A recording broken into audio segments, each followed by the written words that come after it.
All right. Hello, everyone. Looks like we're actually on time today, which is a very rare thing to see in the channel here. You want to learn and of course, we get an ad straight away, so I can't actually do my tests. But yeah, let's wait out for the ad and then see if you can hear myself, and more importantly, if I can hear myself, because that's how I test my sound. But yeah, I mean, I'm gonna pause the music now and make sure everything is fine, because that's how I test my sound. But yeah, I mean, I'm gonna pause the music. Yeah, I mean, everything seems okay. Everything is Gucci. And yeah, let's get into today's stream. Once again, welcome everyone. This is going to be another random stream that I do on a Friday evening. Today we're actually doing some Rust. So I am kind of very motivated to write some more Rust since I've attended a Rust conference in London this week, and I basically digested a lot of Rust content that I still have to go through and try some of those things out. Yeah, I can see hello Robin. I can see one person in here already. How's it going, dude? It's been a long time actually, hasn't it? I think last time I streamed was probably on Sunday last week. I can't remember now. It's gone really fast. But yeah, so what are we actually doing today? Today we're gonna do some of the 6502 development that we've been previously doing on C++. But I had the idea of actually doing the same thing in both Rust and C++. So maybe at the end of this whole experiment, I will be able to fish out some content for a long form video on my channel, and we can compare like the problems that we had developing the application in C++ and the problems that we had in Rust. And we can come up with some sort of like conclusion as to which language I would actually choose for doing something like this. Yeah, it's been a while, Robin. I hope you enjoyed this week though, because it was the first week you finished uni, right, or something like that. So you're a free man now. But anyway, just wanted to show you. Here's the Rust plushie that I got from Rust Nation, and I'm very happy with it. So it sits here on my desk now. Yeah.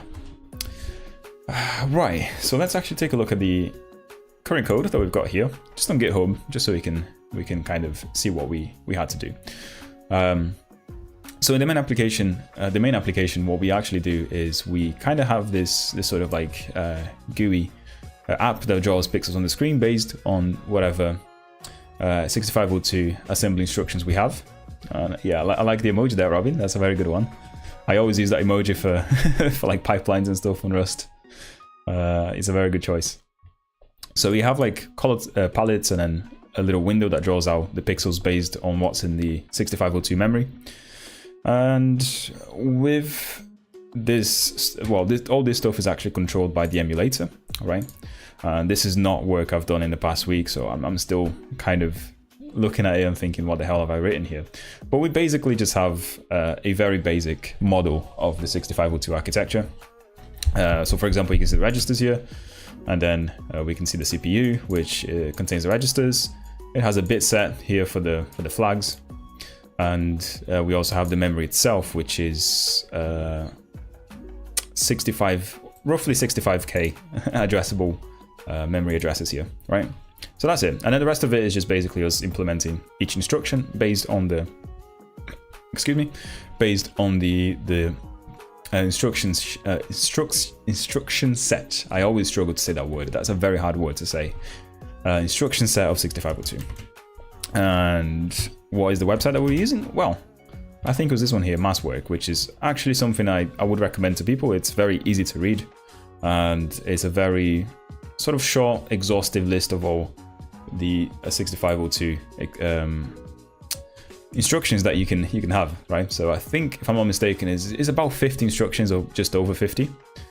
And yeah, I mean, making an emulator is basically that. You have to read the instructions sheet and then just implement each instruction one by one. And it's a very arduous task. Not arduous, that's not even a word, I think. It's a very repetitive task, but it's not very hard. That's what I'm trying to say. Arduous is the word I'm looking for, right? Arduous task. Hard to accomplish or achieve. No, it's not arduous. It's not an arduous task. It's just a repetitive one. But yeah. And yeah, let's get into it, right? So the first thing we're going to do is actually create a little project directory for us here. So we're going to do a cargo new. What did I call it? 65k CPP, right? Hello, Peter. Welcome to the stream. And happy Easter weekend, man. I think today's actually Good Friday, right? I'm not very religious, but I do have parents who are, and they celebrate it. So I guess today is kind of special, right? So it's a day off for most people. So yeah, I hope you're all enjoying your Easter break. That's what I'm trying to say. In fact, I'm actually off next week. I'm not working at all. So maybe you see my face a little bit more here, depending on how much time I have. Although the idea is to actually take some time off because I have been working quite a lot recently, plus YouTube on the side. That's a very, very easy way to kind of overwork yourself. So try not to do what I do. Anyway, so let's call this 65k RS, right? Ooh, cargo new. What? So we can't have RS 65k.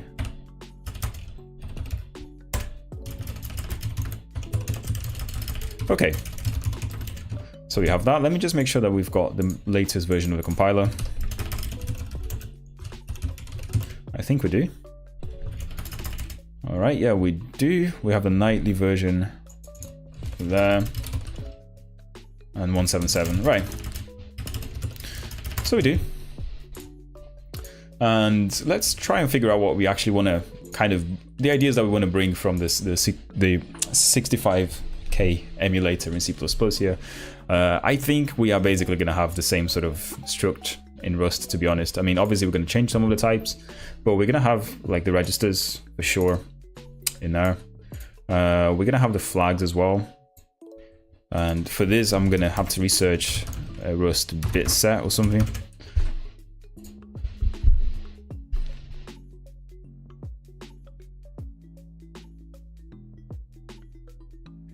Just to hold the flags, right? Because that's what we kind of want. But yeah, let's begin with that. Anyway, so let me close Urchin because I was doing some work on it earlier on. Hello, Brock Daniel. Welcome to the stream, dude. And it's good to see you again. I think this is probably the third time I see you here on the stream, dude. So you're becoming a regular now. Yeah. So you know the Rust main application doesn't really do much at the moment. It just says hello world, and that's fine. In terms of the dependencies that we want here, let's see if there's a very kind of easy 2D library for Rust, right? 2D rendering. We just want to render some squares on the screen basically for the pixels, right? So that's what we're going to try and do. Blue engine. I don't want anything too heavy, if it makes sense. I want a very lightweight 2D graphics library. So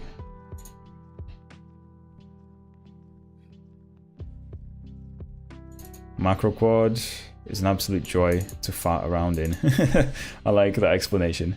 I grew up with a Commodore 64, which had a 6510, which is a modified version of 6502. So this is a very emotional moment for me.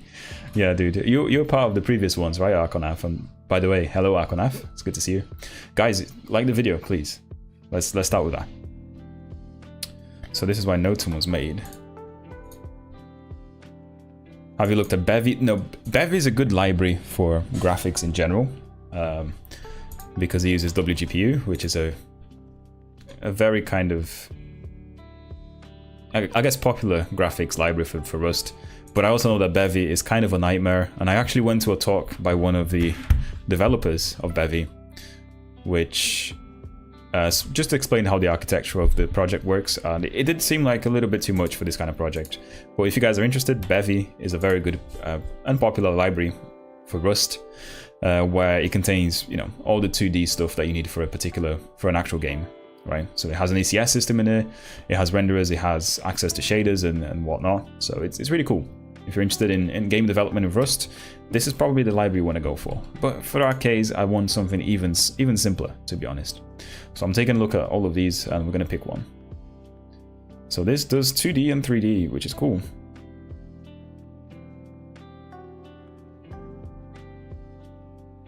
And you can have shaders as well, which is good. I mean, is there anything even simpler than that?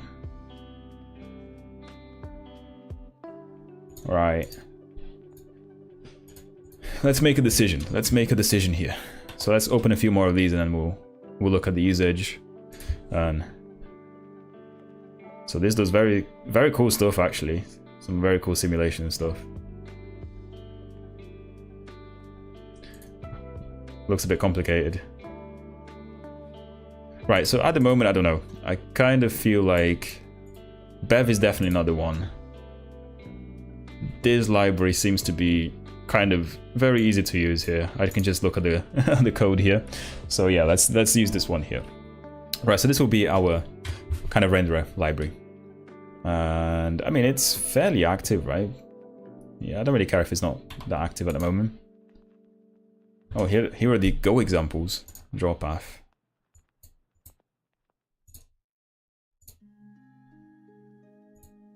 Yeah, I mean, it looks to do what we want to do, right? Are these examples actually, like, compiled for WebAssembly? Because it would be cool if they are.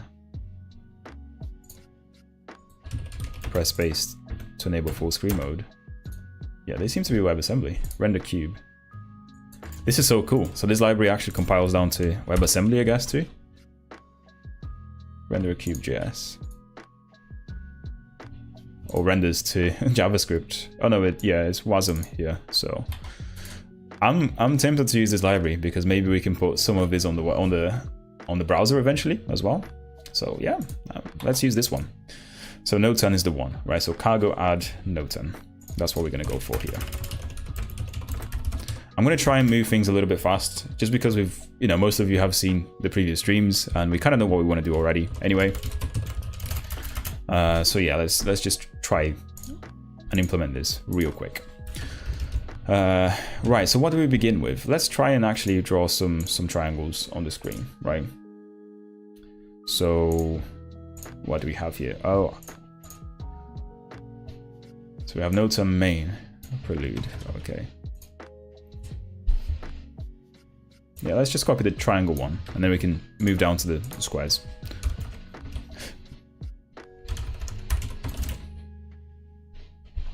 Okay, does this work?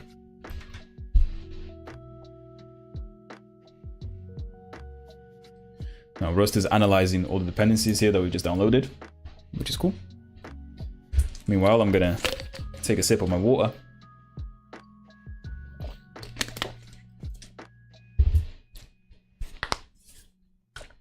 So yeah, I mean, while we wait for this, Rust Nation, guys, was really amazing, by the way. We had talks from all sorts of different companies. There was some Amazon guys in there. There was some Huawei, the phone maker. There was ARM. So there was some really interesting talks that I made loads of notes for, and perhaps I will do some content of those. Or if you're just in our Discord channel or in a Discord server, I will actually probably share the notes in there. I am hoping that you guys will be able to actually access the talks eventually on Rust Nation's website, YouTube channel. But I'm not too sure yet, to be honest. I'm not sure how they release the videos, because it might take a while. But anyway, we've got a triangle here on the screen. Okay, these are very kind of failed to load. It's loading a lot of stuff. That is cool. I have no idea what this is even doing, by the way. Well, I guess draw like square or rectangle. Rect. There you go. Position and the size. So what does this actually take? Let's try and draw a rectangle here instead of a triangle.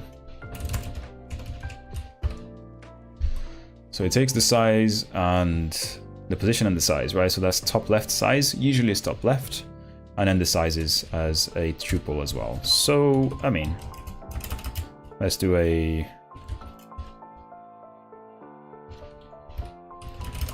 don't know. What's the size of the screen? Do we know the size of the screen? In this case, we don't. Create draw. I guess we don't. But yeah. Let's do something like 100.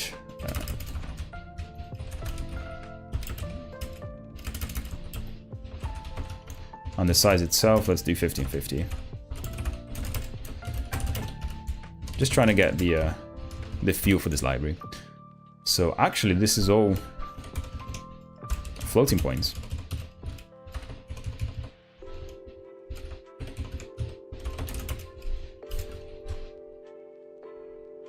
How does that work? So this is, I guess, drawing the stuff in the world coordinates, right? So does this resize the window automatically for us? Oh, there's no resizing here. I'm happy to just kind of use whatever defaults they have here. Fail to set cursor. There's a lot of like logs though. That's one of the things. But anyway, draw the color or something. Set color. Set alpha, blend. Right, we're gonna have to definitely take a look at the documentation and see what we can do here. So this creates a draw object. What is a draw object? It's a bunch of stuff here.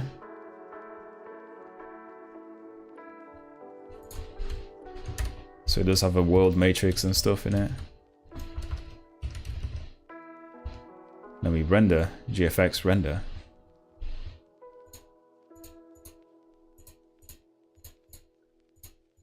Add config, draw config. Cool. Maybe we'll take a look at the documentation just so we can draw multiple colors. The first thing I'm going to do is actually to copy over the color palette that we've got in the C++ project, because we're going to use the same one for now. And this is, I guess, Robin's favorite color palette. That's the one we used last time. And let's just kind of copy it for now.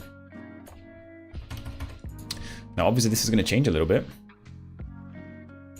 because the syntax is going to be a little bit different, right? But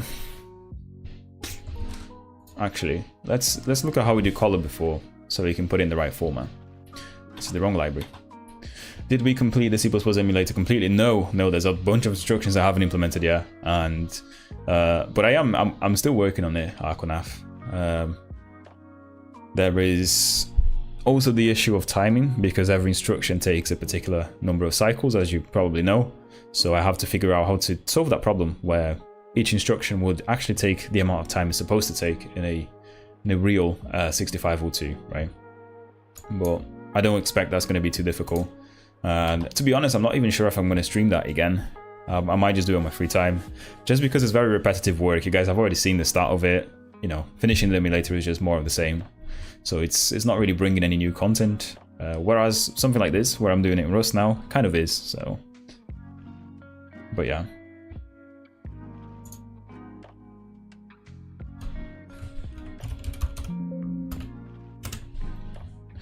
Now, it kind of looks to me as if I have to actually probably do some shader work here, so it takes in the colors and stuff. How about render the triangle directly?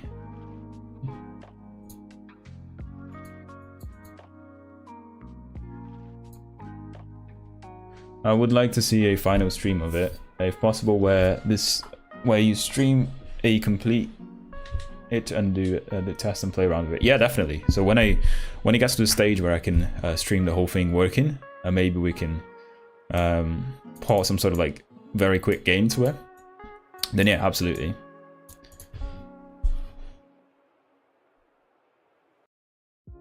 Yeah, so do I need to actually write the shaders to work with color? Because it seems like I will do, to be honest. It's definitely a wrapper around OpenGL from the looks of it. Add config, draw config.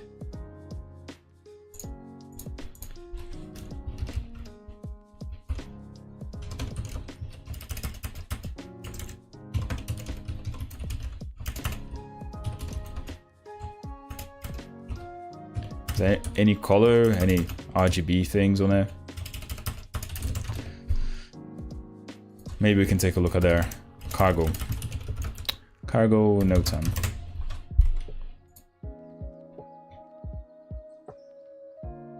I'm doing the sort of rendering first, just because it's going to be like the quickest and easiest way for us to see something happening. That's why I'm focusing on this.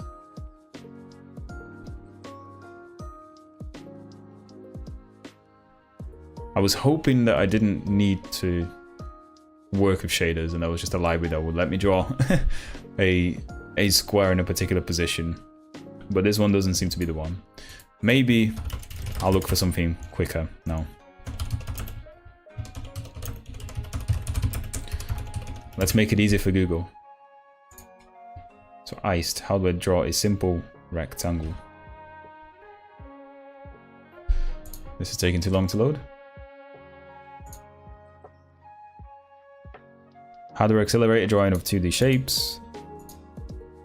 Let's look at this one. So this one seems to have more stars than this, right? Oh no, they both have the same. That one actually is more popular.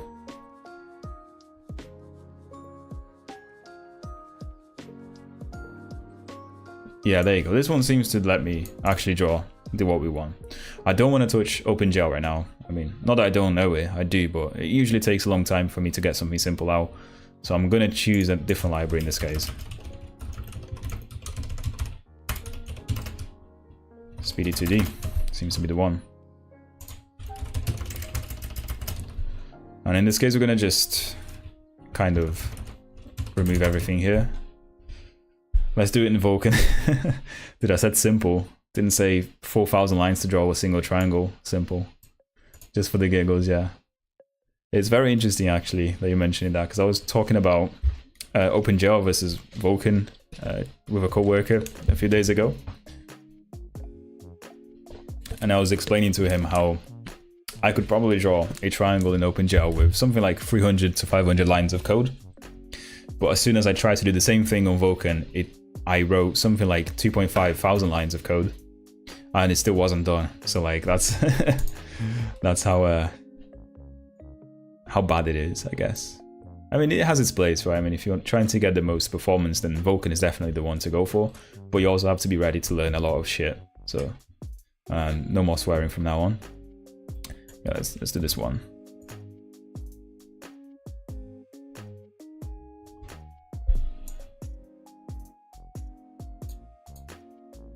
Okay, so let's do this one.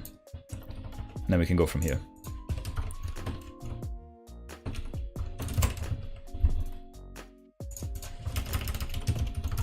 Does this build? It does build.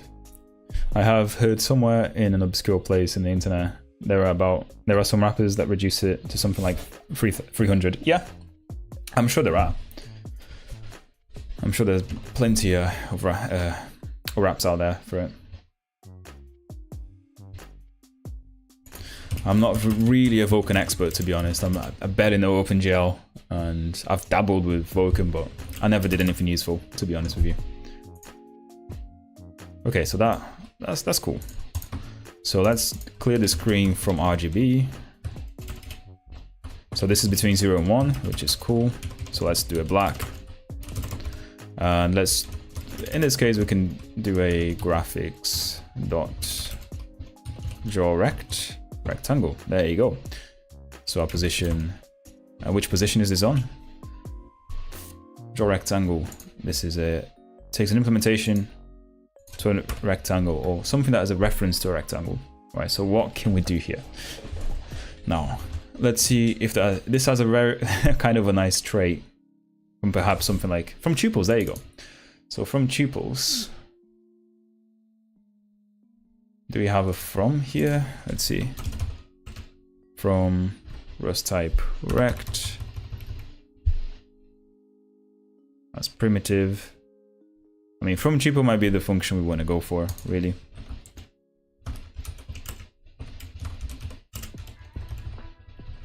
Yeah, urect from tuples. But anyway, that seems to be a... What does he actually store? A vector 2. Where's vector 2 from? That's from diamond. Okay.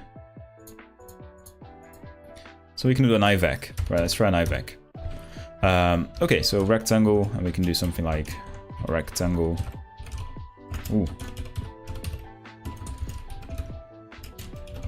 From tuple? Nope.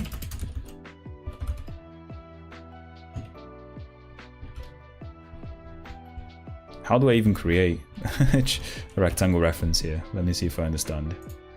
So this takes whatever implements something that can be dereferenced to a rectangle.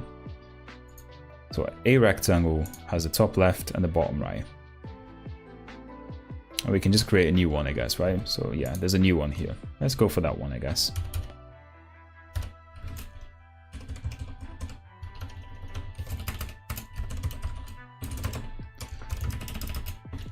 And the new function takes in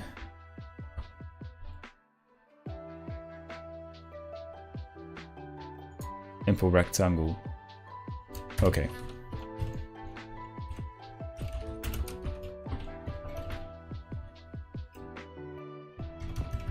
And this is meant to be what? 2 tuples, right? Done it wrong already.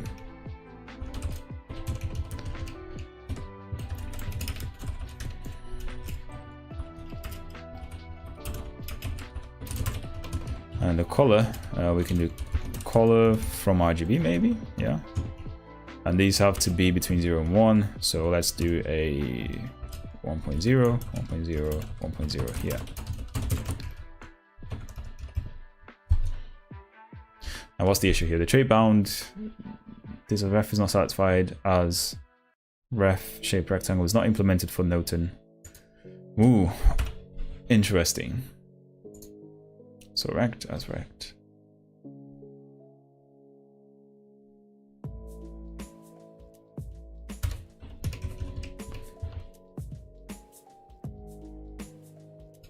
So how do we create a rectangle? That is a good question. See, because draw circle takes, what does it take? It takes a V that goes into vector 2. So I guess that does implement the from tuple.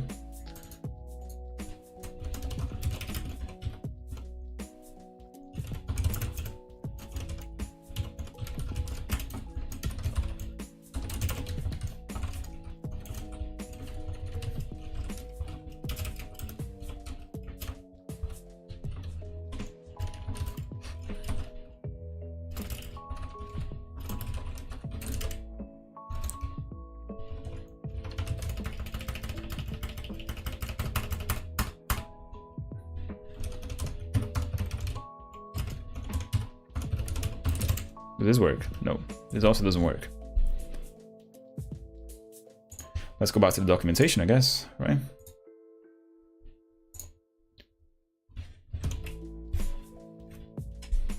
I'm gonna have to read this for a bit.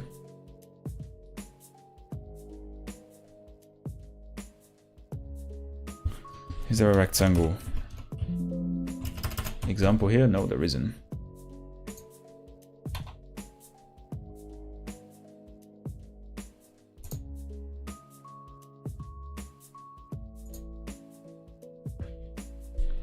We have shape. What are we looking into here? We're looking into this rectangle.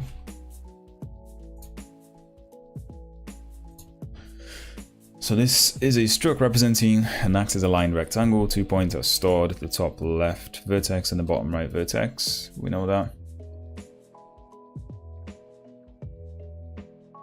These are the things I implement. And just to make sure, draw rectangle takes something that is a reference to a rectangle, which is in shape. Shape rectangle.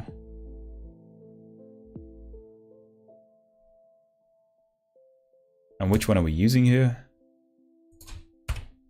We're using rect.rs. Ah, yeah, that's freaking why.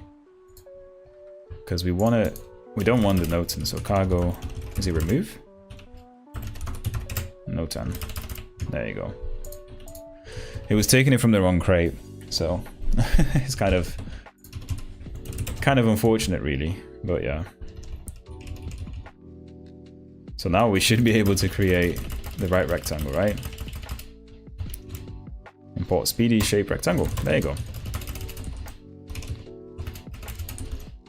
From tuples. There you go. Cool, cool.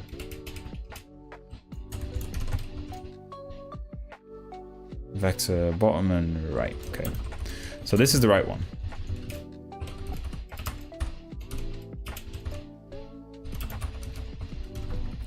And then we're going to do it for the same one here.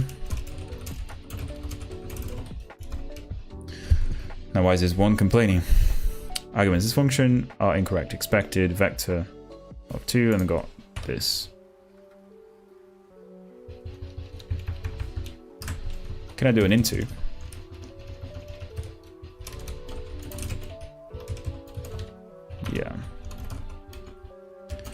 And this works because they've got the from trait in there. So now from RGB, color, graphics, expected that and found integer, okay.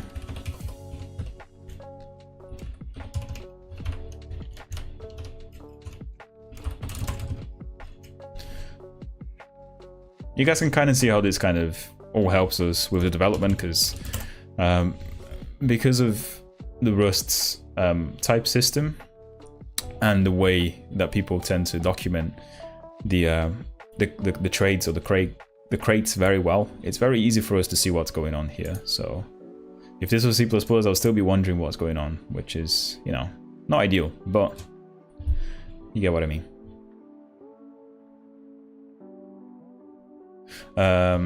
Yeah, so we've got that. Now what I don't see is the rectangle itself, right?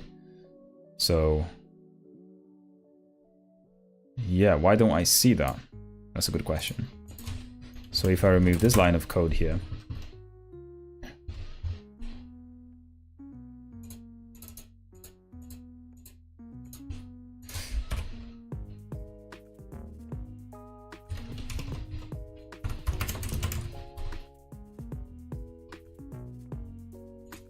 let's see it again.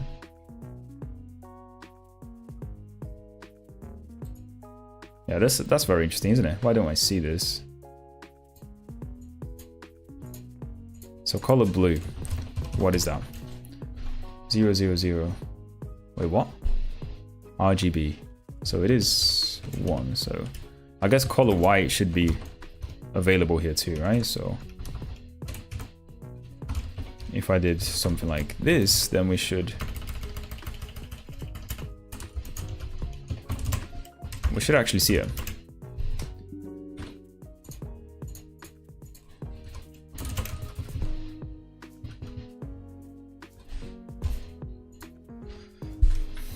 There was a typo here. It was 10 instead of yeah. That also makes sense, by the way. It's because if you guys have noticed, this rectangle is 0 pixels wide. But if I put 50 here, this should work now, right? And by the way, let me know if you guys can see the code. Let me know if you're struggling to see anything. So cool. So we've got the rectangle being drawn here, which is amazing. So essentially we have a way of drawing very simple rectangles. Now we need to get the color palette and make sure that we can draw all the colors in it, right? So yeah, let's go for it. Just gonna copy and paste it into the code here. Now this is what we've got. What I would like to do is to wrap all of this around a static tuple or something, right? So how do we do that? I mean, we can manually just do everything here. And we've got RGBA. Did these take the alpha color as well from RGB? So let's see something. So if I do color from RGBA, yeah, there is a color, the RGBA thing in here, right? More importantly, so color is a simple struct of RGBA on it, right? So it becomes very easy to kind of turn all of this into what we need, right? So what do we do here? So we want to start using Vim to actually help us out now. So what we want to do is we want to just put a record it to this, to L, and then do a color that, and then finish recording it, and then do something like, so let's say 20. Oh, actually no, that was not correct. How do I do Vim to record this? Let's start again. So we do a recording here on Vim, recording nope, we're gonna record to L, do a color, and then we're gonna go back into here and then finish the recording, right? Now we can do something like 20 at L. There you go. And that was way too much, so let's do it again. We can do something like 10 at L. Beautiful. And then we can do another 4. for RL. It's better to highlight and select. Yeah, we can do that too. I just wanted to to kind of do it in Vim, to be honest. So a struct representing color as float. Yeah, so what we're going to do is we're going to turn this into a static, or in fact just an array. It is better. Yeah, it probably is. I just wanted to try it out on Vim, to be honest, because I've been practicing the recording shit on Vim, and I'm trying to get really good at it so I can do it seamlessly. But obviously, as you can see, my skills aren't there yet. But anyway, we need to turn this into a vector. So it would be something like, or can we just do a array of color here, right? So we can do static. I don't know, palette. Do I spell palette right? I think it's like this, right? Palette. Yeah, that sounds about right. And yeah. Now, Rust is not going to let me do this. Found color 16. Yeah, we can do that. We can do 16. That. Right? Syntax error, expected type, found 16. What is the way? What is the way you can do static arrays again in Rust? Like where you actually say how many size, what the size is. Rust array size. There you go. So that. So oh yeah, type and size. My bad. So type and size. Yeah. Now this is going to complain because it is missing the structured fields, which is a pain, really. Ugh. Is there a way to do this on Vim? Yeah. let's do it again. Like round 2 now. So we're going to do one by one. And it's only really going to work on the first one because we have like unaligned text later on. But if we were to do something like this, all right, if we're to sanitize all of them first, there you go. This might be a bit better. Okay, okay, okay, okay, okay, okay. Right, that might make things a little bit easier for us now. Let's try it again, right? Shall we? So begin recording with Q. We're gonna record it to register L, and then we're gonna simply add A and this. We're gonna leave it, and then we're gonna stop recording. And now we're gonna do how many? We've got 16, we have 15 L. Beautiful. So we have one of them, right? So you might have meant to associate function build with type RGBA. What? No, I don't.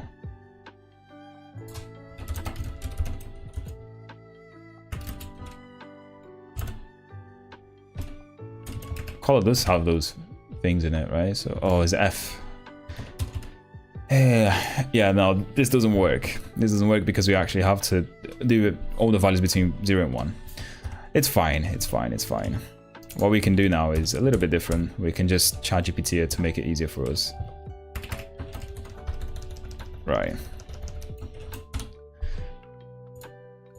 In this case, a little bit more difficult, and I can't be asked doing it. So we explain ChatGPT how to do this for us. Turn the following Rust array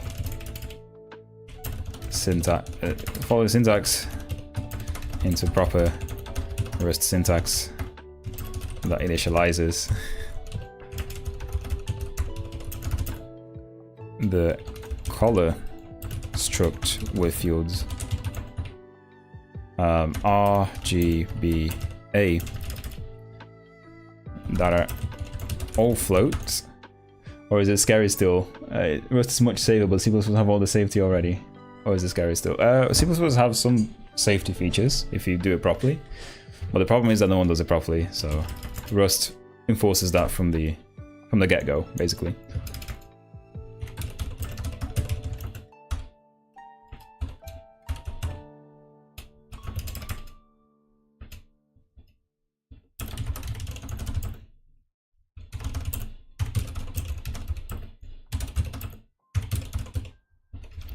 Let's see if this gets it right? So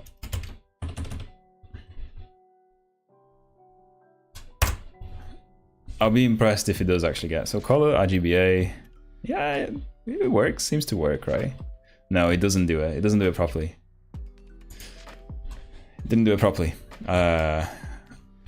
Put all the colors in the same. We've got color 16. Hooray.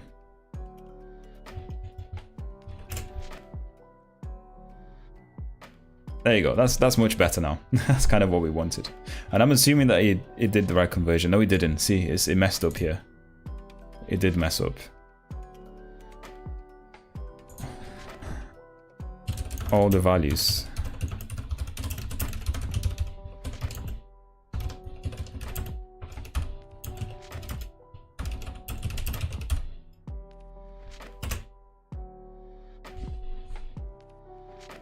It still doesn't do it properly. Yeah, guys, let's do it manually. It's fine. It's fine. AI is not going to help us in this case. But anyway, so I mean, I would like it to be useful, to be honest. I still see values over 1. Please correct all the color fields. Dude, why is it so difficult to understand what I'm trying to do? Come on, come on now.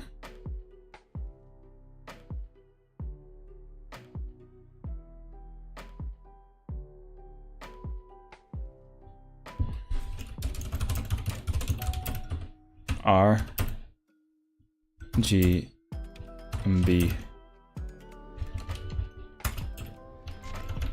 must be between 0 and 1. How many takes will it take for it to... Jesus, this is terrible. This is actually terrible. So I guess ChatGPT isn't very good at doing maths, right? And kind of dividing all these values by 1. Well, anyway, we can kind of do that. So this is definitely 1. It's definitely 1. Definitely 1. Oh, definitely 1 here. Try Copilot. I don't have Copilot, unfortunately. Would love to have it though. I've not actually used it since I first installed it. I knew it was crap when I installed it. Is it better now? Do you guys know? Is Copilot any good? I mean, this value here. We're just gonna do that for now. It's sick now. Yeah, I'll definitely try it again. The thing is, I think my free trial has kind of run out, so I'm not sure what the deal is on that.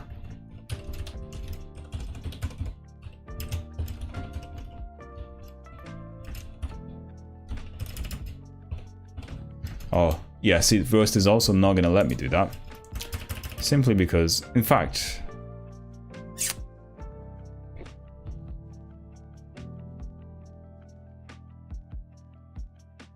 I am wondering if I should just leave them all with unsigned integers.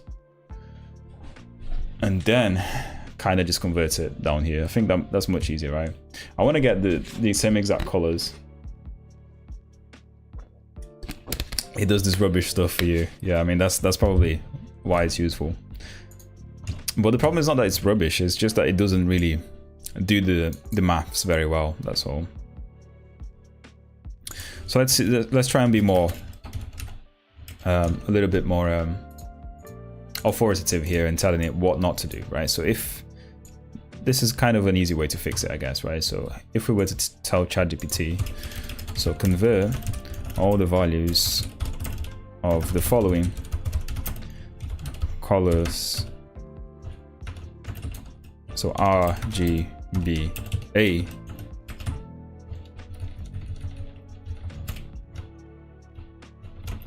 colors to float values between 1 and 0 and 1 by dividing them, each of them, by 255.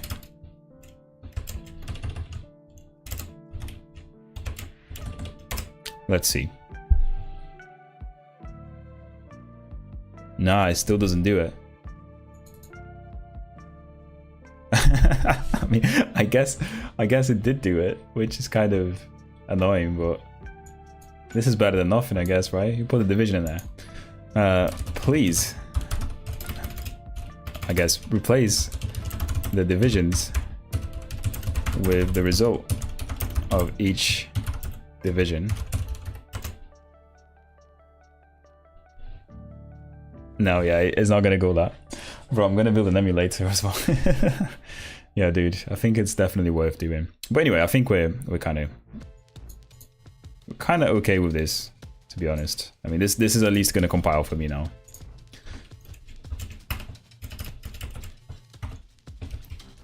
And yeah.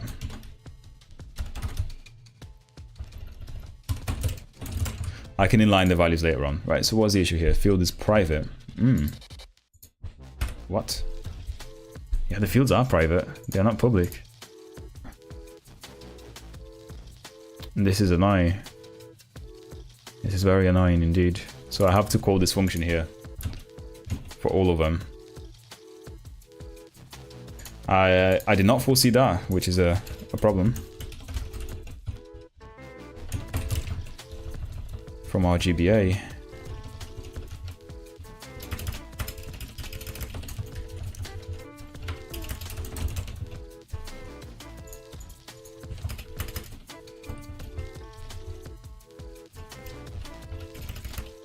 This is getting like worse and worse by the time we're doing more shit to it. Now this is not const but is it? So palette static variable. Does it actually let me do that? Public const self. Oh, it might do actually. That's fine.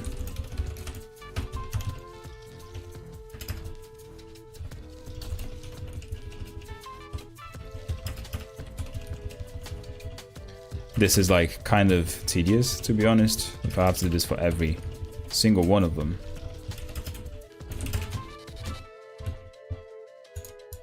Can I use this to do it? So change each line so it's the colors are a function call to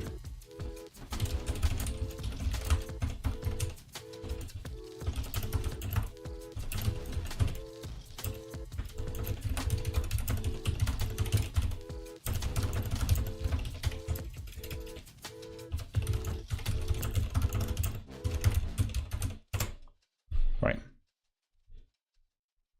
Okay, yeah, that's better.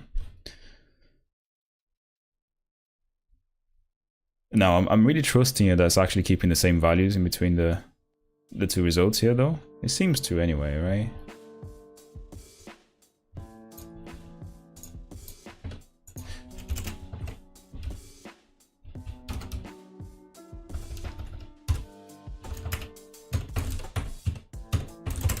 Okay. Now we have a way of doing the palette now. And that was really long. I'm sorry about that, bro. And now, what can we do? Yeah, now we can pick one of the colors, I guess, or draw all of them. So let's draw, yeah, let's try and draw every single one of them.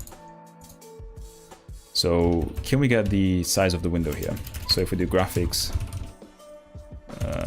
dot size. So graphics window helper, we do have this helper object.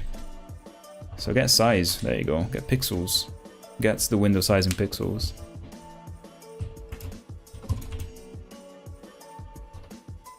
Okay, so we can have that one. So if we do a let size here, and if we just put it up here, because we don't really need it in this case, or do we? Yeah, we do.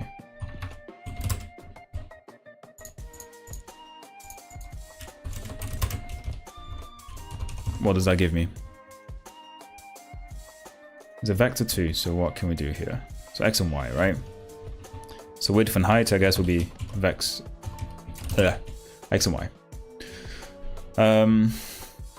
Right, cool. So I guess we're gonna do the same maths as we had here on the C++ draw here. So for every single pixel, we're gonna draw whatever pixel is in the memory. So that means we can divide the whole thing by 32 because we're doing 32 by 32 windows. And yeah. So we need to calculate the row and column, which will be something like this. And then we draw the rectangle in the end, right? So in this case, really what we want to do is we want to do basically 2 for loops. So for I in 0 to 32 in this case.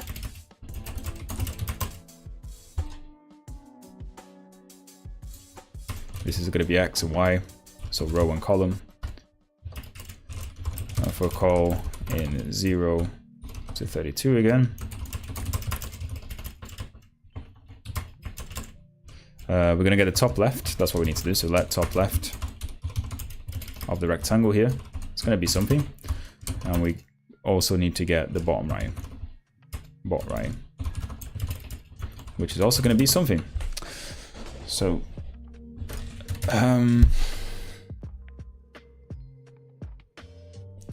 I guess the top left is where we're going to start the pixel from, right? So it's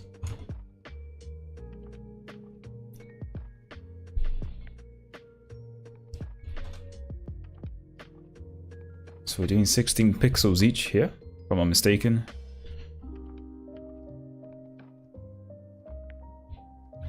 Now let me think about this though. Why do we have 16 there?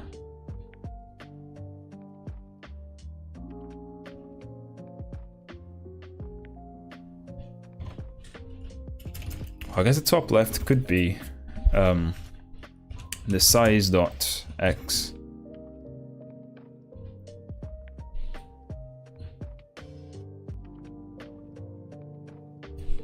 divided by number of pixels. Right, let's put a number of pixels here somewhere.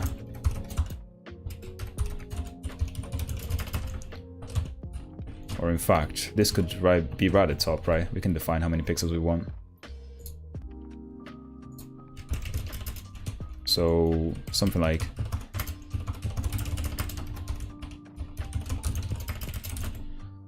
this has to be a uint or whatever value it is, u size, I guess.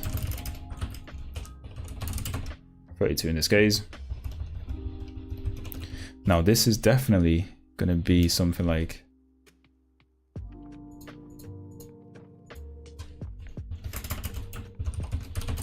what type is this? U32, U32, right?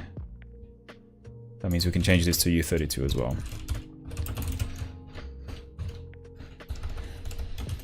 Yeah, size X divided by non-pixels, and then size Y divided by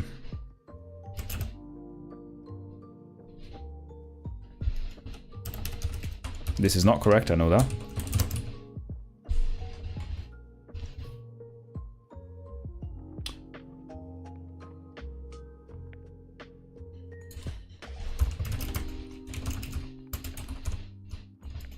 I guess we can do pixel X size.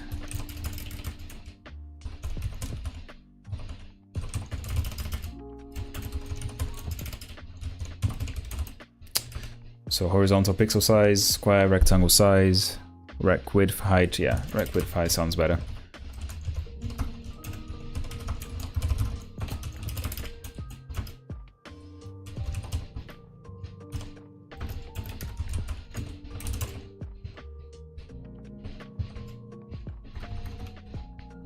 In fact, can we just do something like size divided by non-pixels? Does that work? Mismatched from tuple.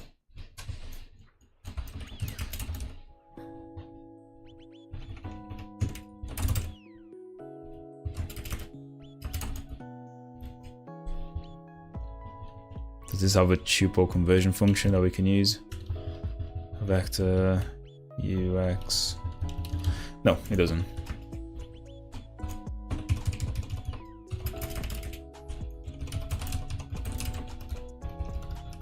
We can do that though. Yeah, anyway, why did I do all of this? Because now we have the pixel size, so we can do something like pixel size times whatever column we are on, right? So that's gonna start for every column. And in here is kind of similar, so we do rect size dot y. Ooh.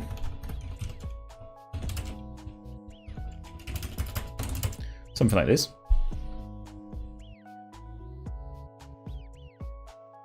In fact, it's even easier because it's a vector, right? So we kind of know that we can do rect size times... Oh, no, we do have to do that because it depends on the column and the row values. And basically the bottom right is basically the same. Plus the pixel size, right?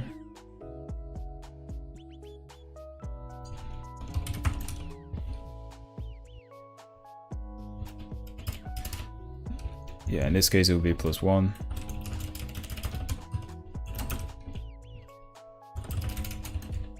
And rect size dot y row +1. Yeah, that kind of feel like that should mostly work. We're gonna see what's going on here though, because I'm not convinced. We obviously have to clear the screen before we do any drawing, and then we can draw the rectangle up here, like that. Remove this one. Then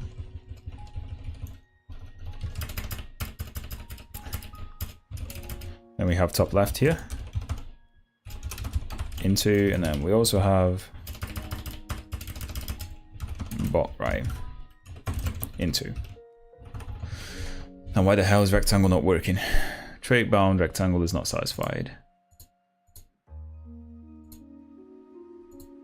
Like why? Why is it not satisfied? It's a rectangle.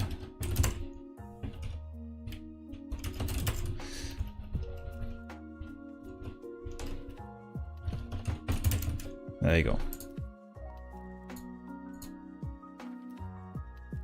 Remove these parentheses. So Rust telling me how to write more readable code, I guess.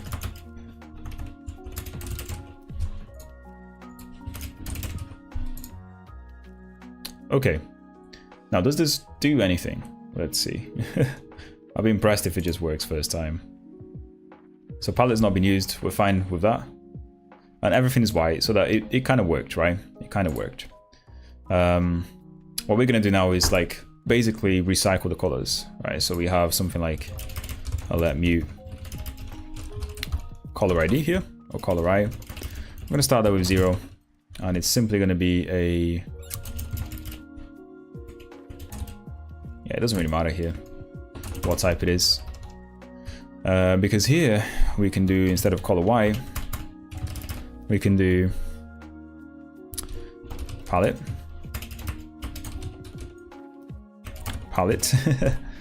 over I divided by...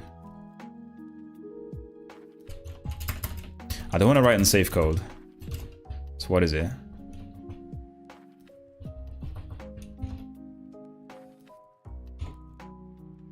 Palette, yeah, and then the index itself is going to be color I divided by 16. Oh, sorry, modulo 16. So we always keep it recycling every time, and we can unwrap that. Now, why did this not work? Option I output.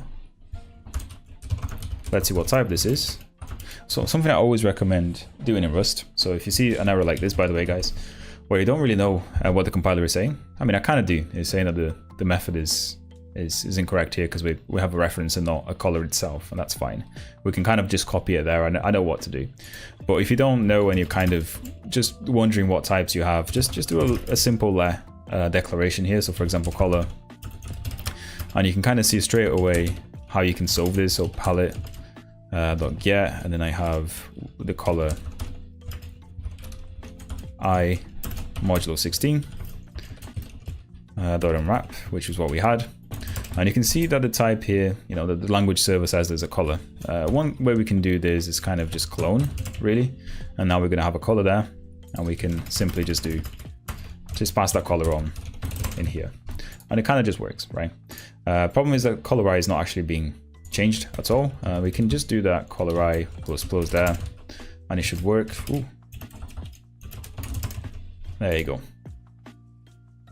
So now things should be different colors everywhere. There you go. So this is kind of like the first output that we had from the other program. I'm going to take a quick break here. And in the meantime, I want to hear a little bit from you guys. I've not actually spoken to you guys properly. So what are you all up to? That's what I want to hear. So I've been out for a week. Did you guys do anything interesting? Anything that anyone wants me to look at on the stream? Any cool projects? Because I want to start doing that a little bit more. So I want to look at what you guys are writing, and if it's good enough, we can showcase it in the stream. And I also can kind of do a little code review. So I keep asking this every stream to you guys, but I never really get anything ever. But yeah, I mean, send it my way if you've got anything cool. If you think about that, I'll be right back in 2 minutes. I'm just going to go for a pee break, and I'll see you in a second.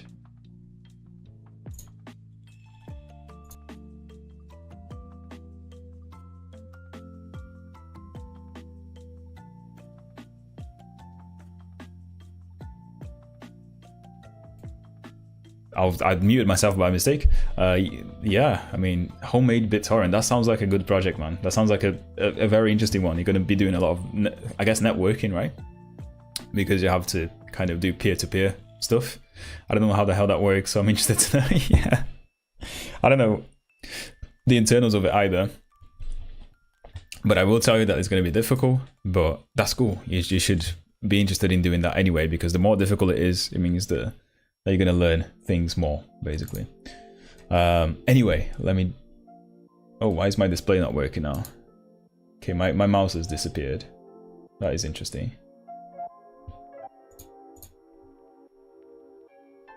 What the hell? So display capture. Oh, okay, right, so it was above the comments. Oh, the YouTube has to go there, and here we go. Anyway, yeah, it's all sorted now. Let me go for my quick break. I'll be right back.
Hello, I'm back. Sorry about that. My quick break is building projects. Still, no, I think this is just bugged, to be honest. It's not actually building anything. So if I reload the window, you should be able to see what's going on. It's just the language server has just bugged. Should disappear now, hopefully. There you go. Indexing. One of the things I love about Rust in VS Code is that it's much more kind of friendly than the C++ LSP. So things just work in fair enough, well, near enough real time, I guess. But anyway, that build has disappeared. If it wasn't building before, we wouldn't be able to see the program, by the way. but yeah. Right, what are the next steps here? What can we do? Yeah, we don't need this. This is the first thing. And by the way, when you're writing Rust, always use the tools that are available from Cargo. So Cargo Clippy is a good one because it'll tell me everything that I'm doing wrong here. So for example, it's telling me to replace all of this stuff here. Equal expressions as operands to this. So for further information, visit that. So I guess this is telling me to remove the operations, right? Which makes sense because like it's just telling me to inline the result instead. Which is good. It's really good. So you can see, actually, it's taking it a step further. It's saying that you're dividing this value by the same value, which should just be 1, right? So this is not Cargo FMT, this is Cargo Clippy, which is kind of like a static analyzer for Rust. Obviously, Cargo Format or Cargo FMT is also good, and you can see kind of what it does to my code. But in this case, it's just kind of telling me to replace all of these equal divisions here, so identical divisions, with 1, which makes sense, doesn't it? In fact, you know, the ideal thing here is just to replace those values with the actual division result. But yeah, always use those tools that are available to you. And the next thing we can do is we can start on the actual CPU stuff itself, right? So let's do that. So let's call it cpu.rs, and I guess we're gonna just do a module here real quick. Module CPU. This Rust file doesn't belong to any. Yeah, let's add it. And then we can do a struct called CPU real quick here. As we know, we're going to have registers, right? So we want the registers here. And as you guys know as well, we want the flags in here. And the memory itself, right? The memory is going to be kind of easy. So we can do a pub mem. In fact, let's do a pub struct here before we forget. And that's simply going to be a uint or u8. With what size? The size is going to be... Right, it's going to be interesting. So it's 65k. There you go, easy. Let's sort out the registers, because that's the next easy step as well. So pub struct registers. Or just reg, right? Let's move a little bit. And for the registers, what do we have? We're just going to do a copy and paste from the C++ project because it's basically going to be the same, right? We can all agree on that. So looking at the CPU, we have the registers here, emulator.cpp. I realized that we have, this is very interesting actually. Oh yeah, no, we use modules, never mind. I was going to say, where's the header file for this? How is this being exported? Well, I'd completely forgot that we're using modules in C++. So, but anyway, this is what we're going to do here. So we're going to do this, and instead of uint 8, so what we're going to do, std uint 8t, we're going to replace it with u8 in this case, right? And we're going to do that. u16 here. And of course, in Rust, we also don't have that. It should be this. And then boom, and then X there. And then Y here. And then PC there. And then finally SP, which is a U8 in here too. And to make it a little bit more interesting, let's do the Vim again. So we are gonna start recording to L. We're gonna edit this and we're gonna say pub here, move back, and then we do start finish queue, and then we do 4 more. So 4L. 4L. Didn't do it right. I give up.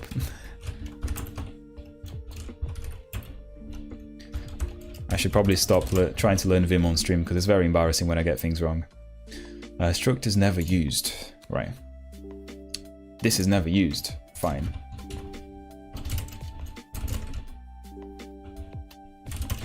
So in essence, what we do have now is like the register.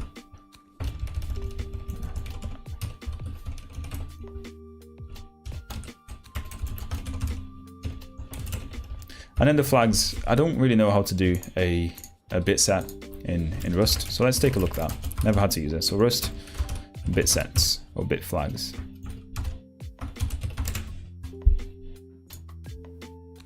There is a crate for flags, I guess. Do we want to include that? I don't know. Isn't there like a standard library thing already? So we could do it as an enum as well, right? I guess it's not a problem. We could do something with enums in Rust, because in Rust you can actually have types for, or values for the enums. So that means it's either true or false, right? So I do wonder if that's actually better. I mean, it's an implementation, right? So let's go with that actually. Let's use the Rust standard library for that, which means we can do enum flags. And it will be something like, now this is why we have to actually go back to the C++ project and figure out here. So these are the flags that we want. There you go, something like that. That's what we're modeling here in Rust, right? So just to make things a little bit more obvious. So we have n, which is a Boolean, right? So, and then we have v, which is also a bool, b, which is also a bool, which contains a bool, and d, which contains a bool, I, bool again. I want to do them in the right order. And C, bool. You can see that this is also unused, and we have a better way of doing this than C++, because we can bake the values straight in to the enums in Rust, and I think that that's not too bad. So flags, right?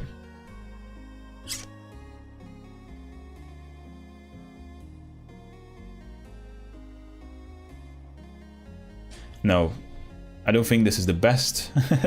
I don't think this is actually the best way of doing this. This should have really been just a struct, right? Yeah. Now that I think about it, because otherwise we're going to have a vector here full of these things, or a map, and I don't want that. Let's move it to a struct then. We're going to change all of this to something like this, right? So n v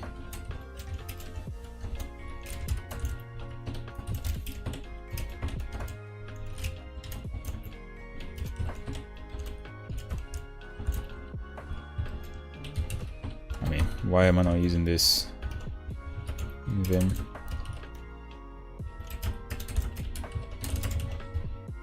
Okay, now this is a little bit better. So these are never used. Again, we're going to probably have to pub all of them.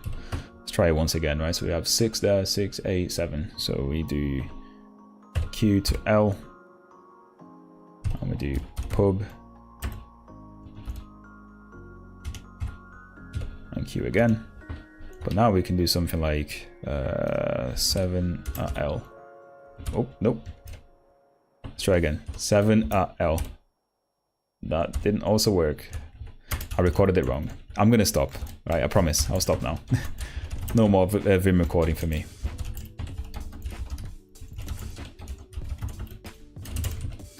Right. Now the flags, of course, we have registers, flags.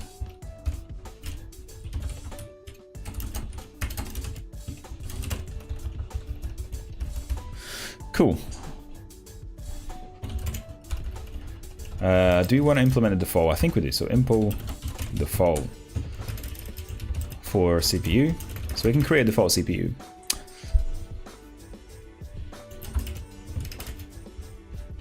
Now, how do I implement the default? So there you go. Right, it's going to be default. So in this case, I'm probably going to do something like a derive here. So derive default here. Oh, default, and probably debug as well. You know, it's worth putting debug in your values so you can actually kind of print them out to the console. It's always worth doing that. So derive,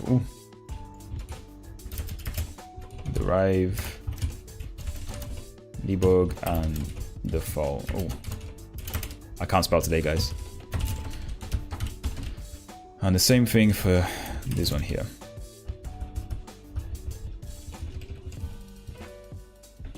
Yeah, in this case we can just derive, because all of them are going to be 0 values anyway, right? Now, this is interesting. Trait bound default is not satisfied. Okay.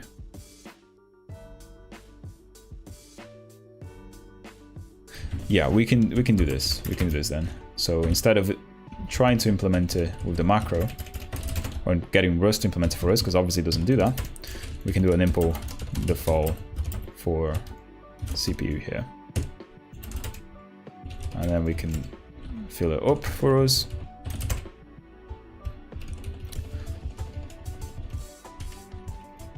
Now, is there a way to create a quick stack? So create 0 array Rust with size. 0 max it in.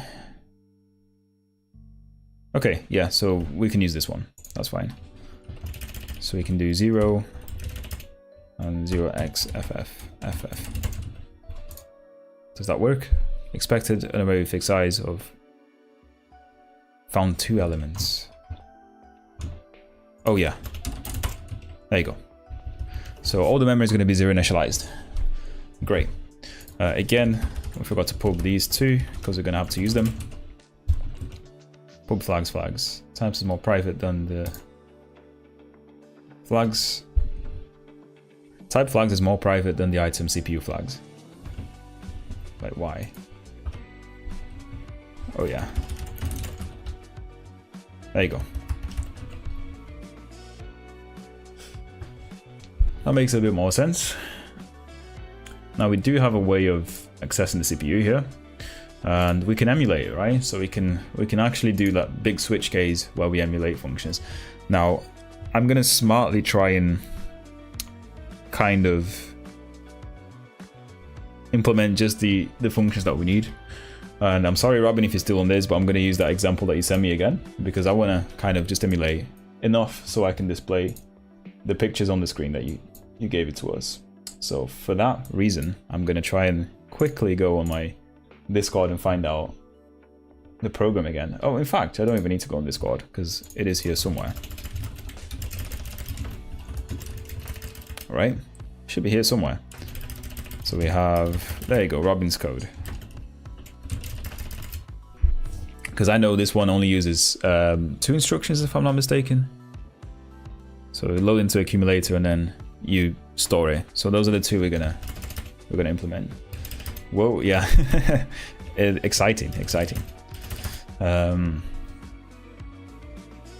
So where am I gonna look at? So I am looking at the Rust 65K, and I'm gonna copy whatever was in the 65K CPP, Robin's code. I think v2 was the one, into here. And if I do a hex dump -c of Robin's thing, I can actually see what it looks like. Oh, is it -C?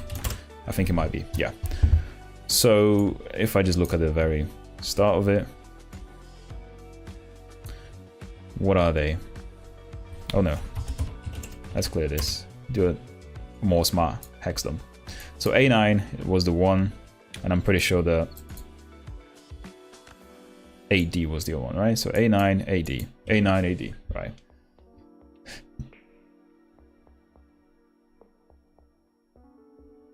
Yeah, so A9 and AD. Now let's look at which instructions those were. So we have A9 here, so we have A, and then we have 9 right here. So 9A, LDA, load into the accumulator, and we're taking in the opcode, right? So we're doing the immediate mode. So this is LDA immediate. That's what we're going to implement. Now, ideally, right, ideally what we want to have is like maybe a trait. Yeah, no, we're not going to go that far. I was going to say maybe we can have a trait where we list all the functions that we have to kind of implement for the instructions, and then our CPU or the engine can implement that trait. But we can take that to the next level later on, right? For now, we just want to implement those functions. So, impl CPU. And then what do we have here? We have a function which is going to be the LDA immediate mode. And what do we take here? So in here, we just take the byte itself, right? So we take the CPU as a self.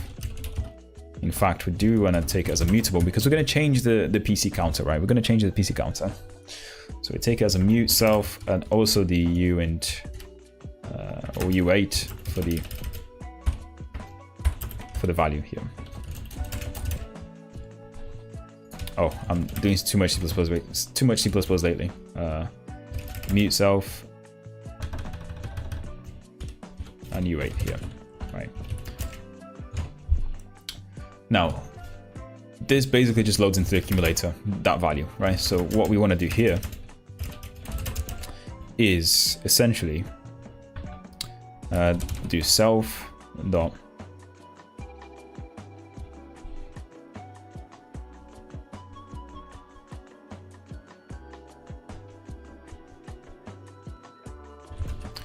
registers.a. That is going to be simply the value, right? But then we also want to check a few things here. So you can see that we set the non-zero, so the negative flag, and the zero flag, right? So we have two checks here. So we need to check if val is 0, set the zero flag, right? And likewise, if the value was negative, we set a non-zero negative flag, right? That's what we want to do here. So it becomes a bit, kind of repetitive in the same way as we had with the C++ one, where we just do an if statement here. So if the value is 0, we are going to set the self.flags .zero flag is going to be true, right? So and the same thing here. So if the value now this is what we have to mask the thing.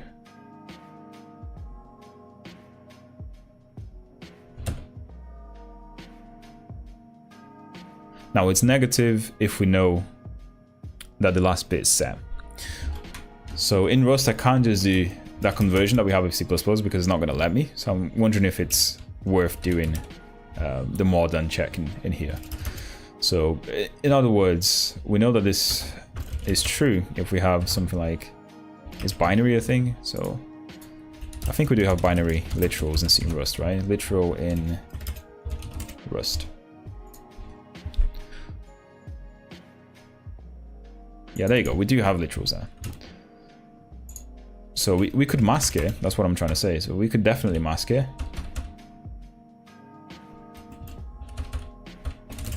So we could do something like this. But this isn't convertible to a Boolean like it is in C++. So what I'm trying to do is basically, so if it's bigger than that, then we know it's a negative, right? Because it's an unsigned integer, and here we go. Self.flags dot negative is going to be true in this case. Now I wonder if we also set them to false. We do, right? We do that in C++. Just making sure.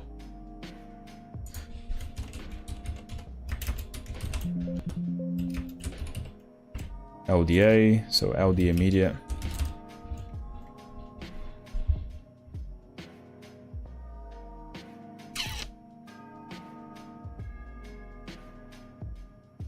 Yeah, so it's actually even, we did a branchlessly as well, so maybe we can do that. Yeah, I'm happy with that actually. So, in other words, self.flags.n is simply going to be this.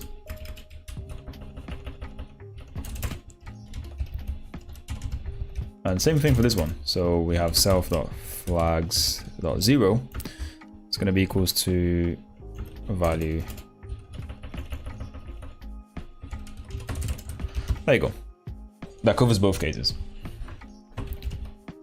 So that's one of the functions that we did. And now we need to do the other one, right? So the other one was 8 something, right? 8D. AD is the one, which means we're going to have to look at the instructions again. If I can find them.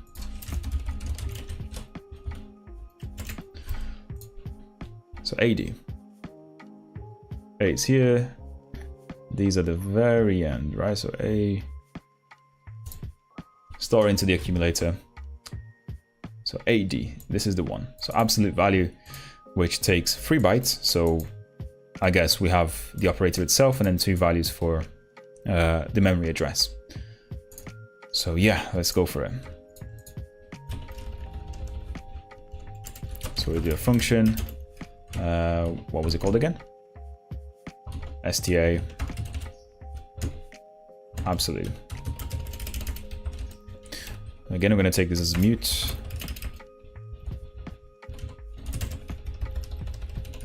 Mutable reference here. And we have the lower bit, so lower, so L bit, which is a U8, and the higher bit, which is also a U8. We kind of have to make sure that we do them right. So U8. Now I'm not sure, it's little endian. So the first one is the little one and the second one, yeah. So yeah, this is what we're going to see in memory anyways, because it's little endian. So the first 2 bytes will be the lower value and the higher byte will be the next uint 8. Okay, so what do we do now? They should all be public, by the way. Or should they? I don't think they should, actually. We don't care about them.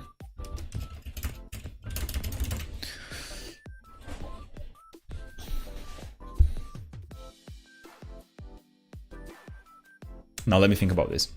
So we need to get the memory address, right? So the memory address would be something like, you know, mem address, and that's going to be a U16. And this is simply going to be something like the higher bit to 8 at least, right? Yeah, we're going to shift them by 8. And we're going to OR it with the lower bit. Simple as that.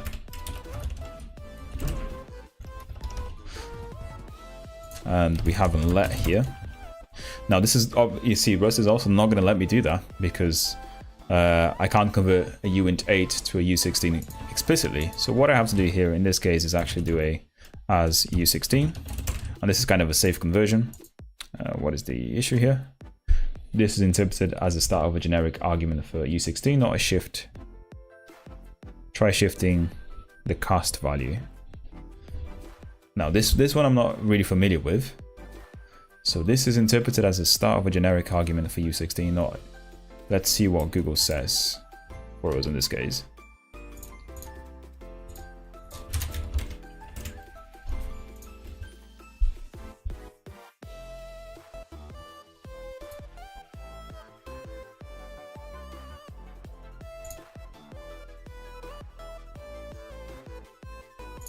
Is it because we need another one here? So maybe something like this. Okay, that's a little bit better. Or LB. So again, we're gonna have to do a cast here, so we kind of have to be explicit about that. In this safe, the casting is completely, and in this case, the casting is completely safe because we're going from a lower bit to a higher bit number, right? Sorry. I'm not sure if that was the right term, but we're going from U8 to 816, so we should have enough stuff there to actually hold that. Now, what does this one actually say? So let's take a look. I keep closing the instructions, which is kind of very annoying. So 6502 instruction set, and we have 8D. So the absolute value here, this is the 1. It doesn't set anything, it just sets the memory. So this is even better because this is actually very easy to implement. In other words, we just have to look at the CPU, so the self, .mem. Now, because we have a U16, we know that this value is always going to be in range, right? We could actually do unsafe code here, I guess, but I don't know. So mem get mutable. See, we have unsafe here, so get unchecked. Maybe I will write some unsafe code. So get unsafe mute unsafe.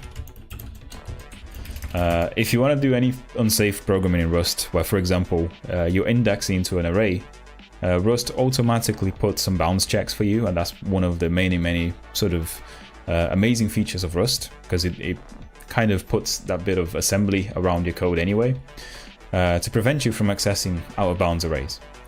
But in this case here, I'm using unsafe because we have certain performance benefits of not doing the bounds check, and also we know for sure, this is the key thing, we know for sure that this array has exactly 65k, whatever this value is here in decimal, so 65, 533, 35 elements, and this index being in that range is always being a U16 is always going to be in that range no matter what. So in this case, it's actually okay to get the mutable uncheck here, right? So you can see that it just returns a reference to the value, and we can do something like, now it's going to be equals to the value itself, to the A value, right? So whatever is in CPU dot registers, or in fact self dot registers dot A. So this has to be mem address. The U8 cannot be indexed by U16. Slice index is not implemented for U, is implemented for U size. And again, this is also safe in this case. Invalid left hand side of it cannot assign to this expression considered in dereferencing. Okay. Okay, now we can assign it. Now I'm going to put a little comment here, because whenever you do sort of unsafe code in Rust, you're basically disabling the borrow checking and all of the other safety that Rust has built in for your code. So it's always good to explain why you're doing this and why you think your code actually works, right? So this unsafe is correct because we have self domain always has 0x5 elements. So the mem address is always in that range. And it's one of the things that's kind of annoying with Rust actually, like compared to C++, because in C++, as you probably saw in the last few streams, we can sort of just do this straight away without having to kind of worry. Well, we do have to worry whether or not we're accessing elements out of bounds, but the language itself doesn't, prevent us from doing that. Whereas Rust does. So if you want to do any performance code like this, you got to make sure they use unsafe. But also don't use unsafe. It's not good to use unsafe unless you can prove that your code is correct. That's what I'm trying to say. Do not try and write unsafe code. Do it in Zig too. I do need to learn some Zig. I've never actually touched that language, but I do understand it's quite good. To compare the free systems language, yeah, that would be a good video idea. I mean, as I said at the start of the stream, the idea is to kind of do the same project in 2 languages, and in the end of it, maybe we'll get a nice little video explaining the problems and then I guess the nice features of each language that help me create the emulator. But yeah.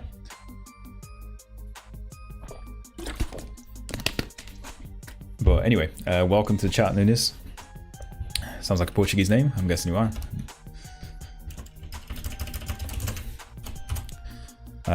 So this is kind of enough to actually run the code that Robin provided us that draws some stuff on the screen.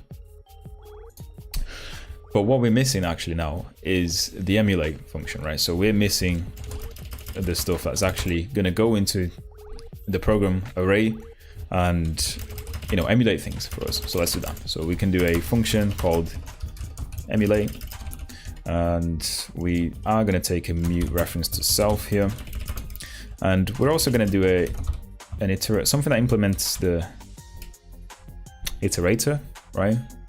Or an iterator of the program. Yeah, let's do that. So program.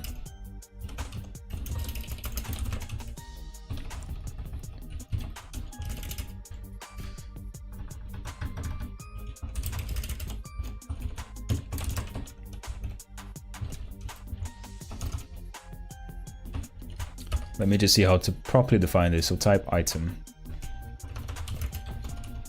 Item equals, this is what we have to do. It has to be an iterator over the U8 element, right? So this has to be a T there. Damn, you were one of the first to know that. Yeah. It's because I'm part Portuguese myself, dude. Sou brasileiro.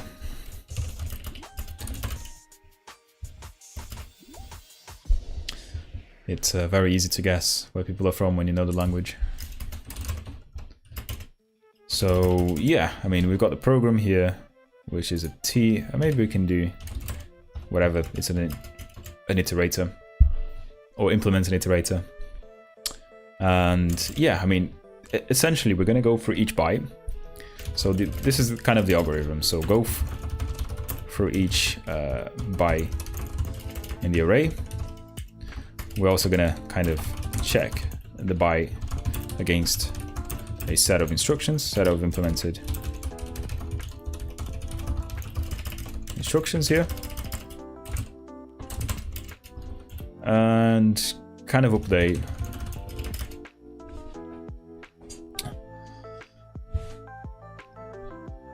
Now this is what I'm trying to figure out here.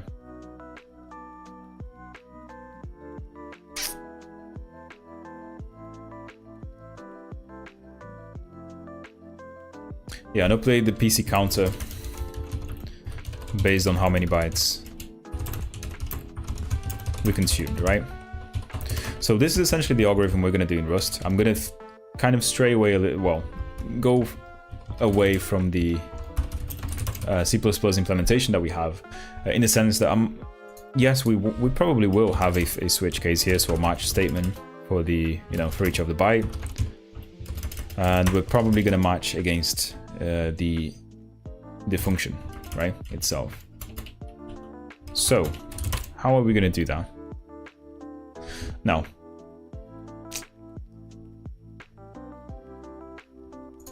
yeah, I've got kind of an idea here, so what we can do, right? So bear with me for a second. What we can do that's kind of different and maybe a little bit nicer than the C++ implementation is that we can have a public enum here for the instruction, right? So the I guess executor, instruction executor, something like this. And this is actually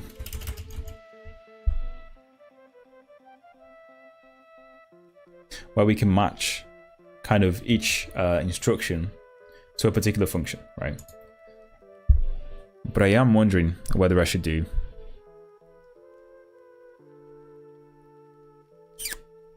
a trait instead. No, yeah. So the idea is basically that we have a byte, something like a byte for each instruction, right? So we want to match that instruction with a function to execute. So I'm trying to kind of solve this problem quite nicely.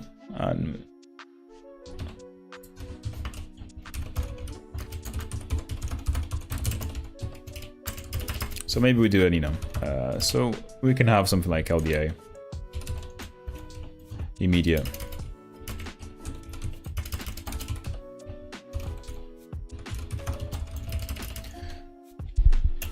So for this function here, we can have a U8, right? That's what it takes. Or in fact, not even that. So we really want a function. The arguments tuple and the function mute args. Yeah, we want to basically store a function pointer in there. That's what I'm trying to say. So how do we do that? So there's a function mutable.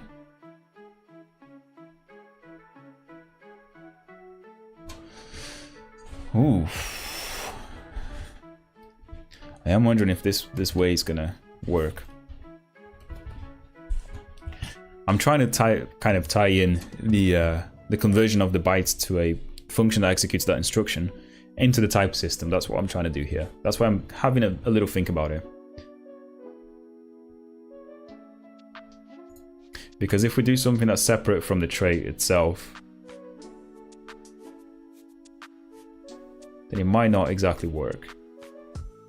Unless it's possible to pass in self to whatever function we have here.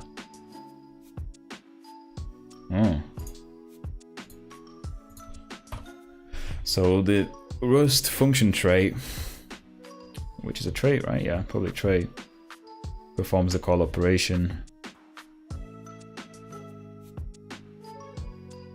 I want to look at examples of it. Where function of usize and return, where f implements the trait. Okay, so kind of like this, I guess, right?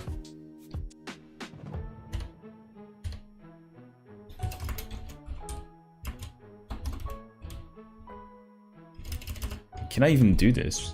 Can I even do this in Rust? So say that I want to store a function pointer in an enum. Damn, this is going to be difficult.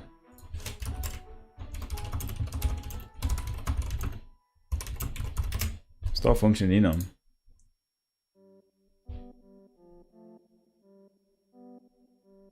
If you want to save on typing, make sure your parameter bound has an alias.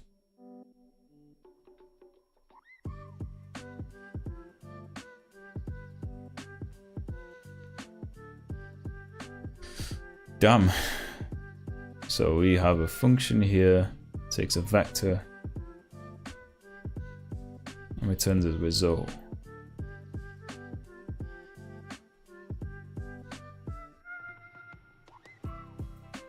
Enum risp of t, where t is equals so what are the actual problems that we have with this so far? Because I guess we really have three types of functions in this case. We have functions that, well, yeah, functions that take one opcode, so just or take no parameters. Something like TXA, right? TXA will transfer the value of the A register, sorry, the X register to the A register, and it takes no parameters to it. We have LDA, immediate mode, which only takes 1 byte, loads whatever byte you put into the source code into the assembly into the A register. And we also have functions like LDA absolute, which will store whatever is in the A register into the memory. So that takes 2 values. So basically maybe we can do something like this. So 1F, 2F, 3F, right? Something like that. And then we can say where 1F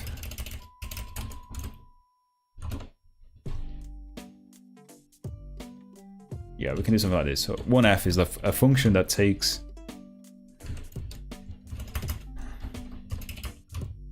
what does it take? It takes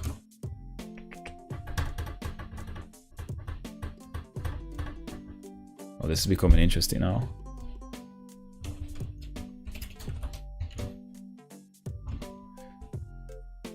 It takes no values, but it returns something like a result.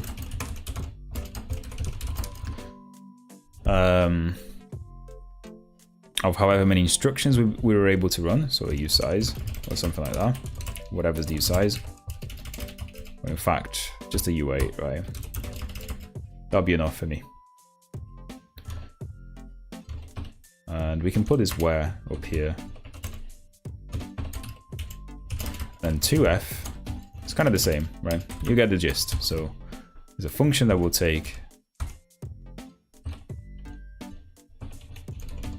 sorry, 0f, it should have been the name, and then 1f, and then 2f. I'm not counting the instruction by itself. So this should be 0f, 1f here, which takes in a U8 there, and it returns me a result of U8 again. I'll explain what these results are in a second, and we can do the same for 2f. Instead it takes 2 values, right?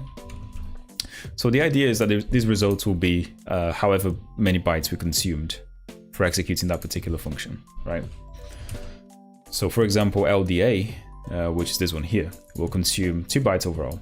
So if the thing executed, if the emulator executed the function correctly with no errors, then we should return 2. So this is kind of the same as what I've done in the C++ version. Now for this to work, I kind of want to add the anyhow library.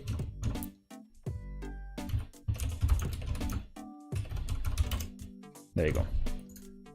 And then I can do something like anyhow here, and then anyhow there, anyhow here as well. And anyhow results are just generally better, in my opinion. So parameters of 0f is never considered, removing 0f referring to in a field. Okay, so LDA immediate simply takes a 1f function here, or something that implements 1f, right? And the memory one, so we have STA, absolute, that will be a 2f, right? For now we don't really need the 0f, so we can kind of remove this until we implement the other one. But this kind of, I guess, can bake the instructions into the file, the type system a little bit better now. Cool. What can I do with this? Well, I can implement a from here, right? So I can implement. Oh, let's see. One more thing that we're definitely going to need is like, we're going to have an error, which is, I guess, in this case, we would need the 0f. And the error function is simply going to give me an error all the time.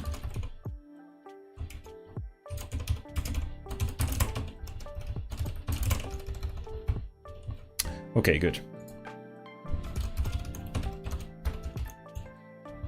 And this, I'm not sure if this should be public, actually. We're probably not going to need to make it public. But yeah, I mean, with this enum, I can implement it from in Rust. So I can say, this is how you can convert certain bytes to this enum right here.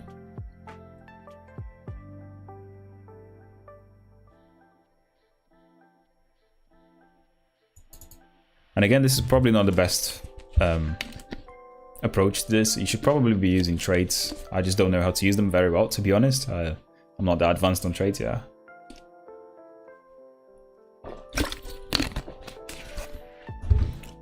But enums are a little bit more intuitive for me.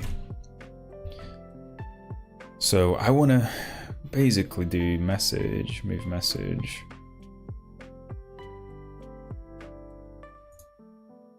So enum conversion from int Rust.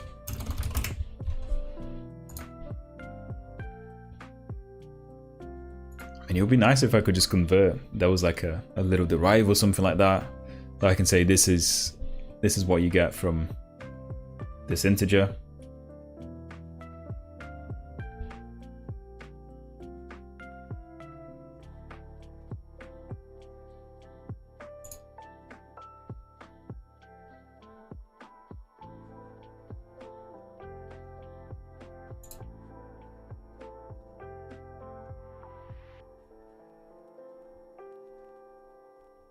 Yeah. Ooh, this is This is becoming a little bit more interesting because I don't know if I can keep doing this actually.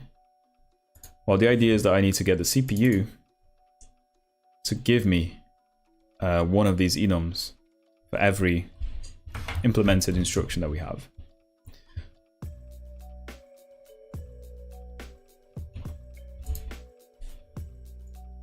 Maybe I should really be using a trait here.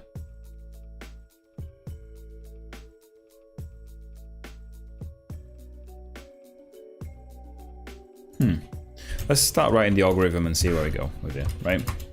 Maybe we'll scrap that idea. So the idea is that we will go program.iter, or in fact, for something in program, what's something in here? So uit int 8, right? So for opcode,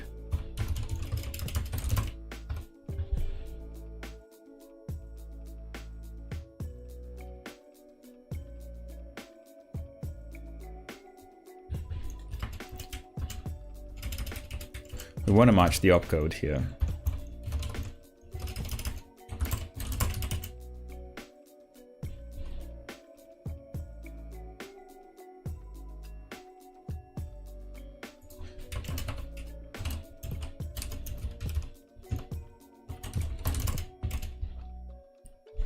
So we have an unimplemented thing here, which matches anybody.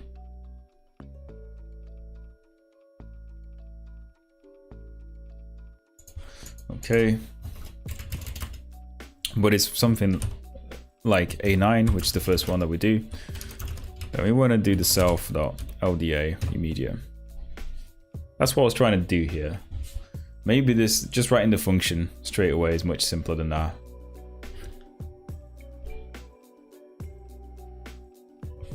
Wait, what the hell?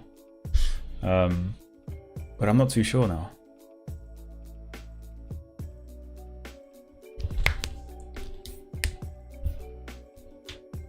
Hold on, let me have a think about this. By the way, let me get you guys should let me know if there's any interesting suggestions. I'm happy to think about this another way. But the idea would be to use Rust's type system to actually bake these instructions into a particular byte. So yeah.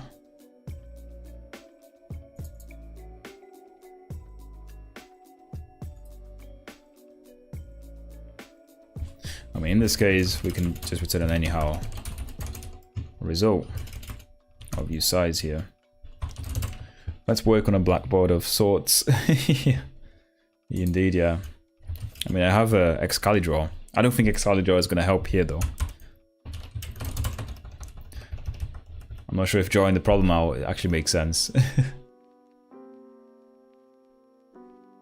But maybe it will. Let's take a look at this. Never touched Rust before, so sadly can't help. It's okay, dudes. We'll keep thinking. Yeah, so in this case, we return we consume 2 bytes in this case.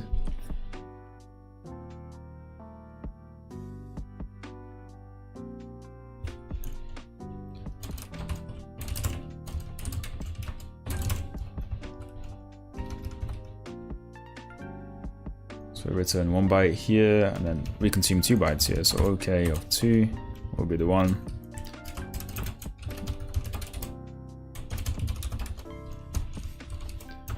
Have 0 Rust knowledge, so I'm trying to skip around the bush. Best thing to do is like to get cargo installed, dude, and then just play with it. It's surprisingly kind of easy to learn it if you know other languages. So Arconaf, what language do you do, dude?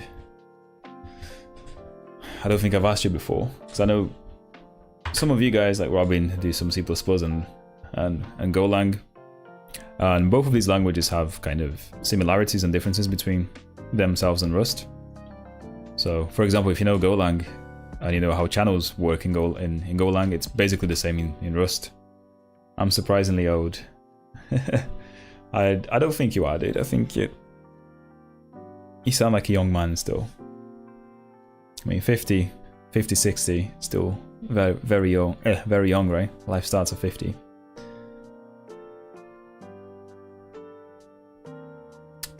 But yeah, I mean, I'm not the young man I used to be myself. I mean, I'm getting into 30s now, so I also feel like a little bit too old when I see all these shiny new languages and all these shiny new sort of patterns that people are using to create apps, and I'm like, what? I've never learned this in the past. I've never had to use it. But yeah, I started coding with Basic, proper Basic or like Visual Basic or something. Oh, then some Visual Basic. There you go. Then Delphi, then C Sharp, and Python with a sprinkle of HTML and CSS. Yeah, dude, Basic it was a long time ago.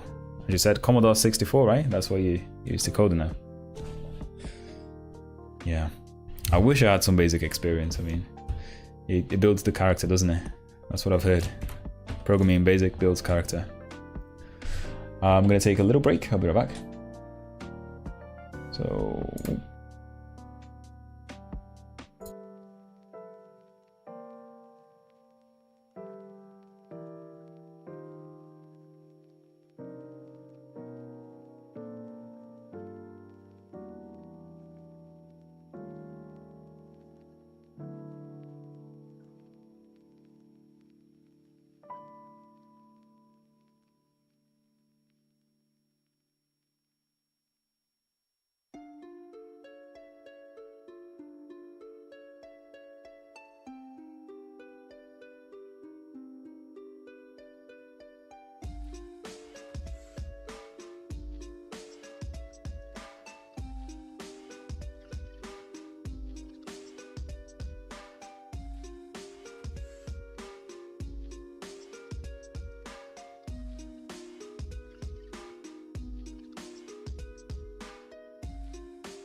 And I'm back. Sorry about that. C64, Commodore 64, that's where I learned coding. Yeah. I wish I did start at that age as well, man, because in those times you had to go very low level in certain things, so that knowledge is very useful in certain programming languages. And it just makes you think how, you know, the internals of a CPU work, right? So it's always good to do that. With Basic, you can write spaghetti code where you don't get lost because you have so much RAM in the code. Yeah, you also have to write the the kind of line numbers in it, which is kind of madly annoying, isn't it? But yeah, you learn a lot squeezing everything. It's very, very slow in 64 environment. Indeed, yeah. I have meddled with assembly, but it was hard for a 9-year-old. I can imagine, dude. One of my favorite games actually came out for the Commodore 64. Do you know this one, by any chance? I love this game. It's one of my favorite ones. So I hope that you've played it, dude, because otherwise it was a waste of having a Commodore 64 at home. Or was it Amiga? No, yes, it's a Commodore 64 release. So the first time I played this game was actually on a Super Nintendo, because I used to have one when I was very young. So like, it was one of the cartridges I had, and the port for Super Nintendo is really slow compared to the Commodore 64 one. But it was a very good port nonetheless. Like, all the graphics were fairly good and whatnot. I played in the Amiga 500, but late on PC as well. Yeah, you can get it on your phone now, by the way. I've actually downloaded it on my phone a month ago, because it's just something you can do while you're in the toilet, right? I guess. But it's amazing and surprisingly difficult for all of you guys that like sort of pixelated games and like the story in games. This is a very good game. It's, you know, if you're smart enough, you can probably finish the whole thing in like 2 hours. It's not a long game at all, but the storytelling and the graphics for the time is insane for this game. So one of the games I recommend playing. So yeah. Anyway, going back to the code. Where were we? Yeah, so safe LDA media.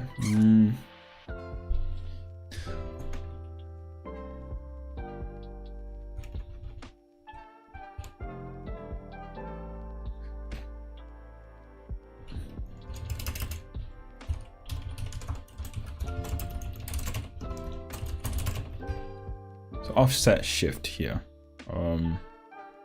Can't find the value in this scope.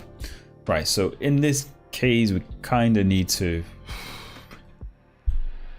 call the right function for the value. I'm wondering if we can just pass the program to itself. Maybe not.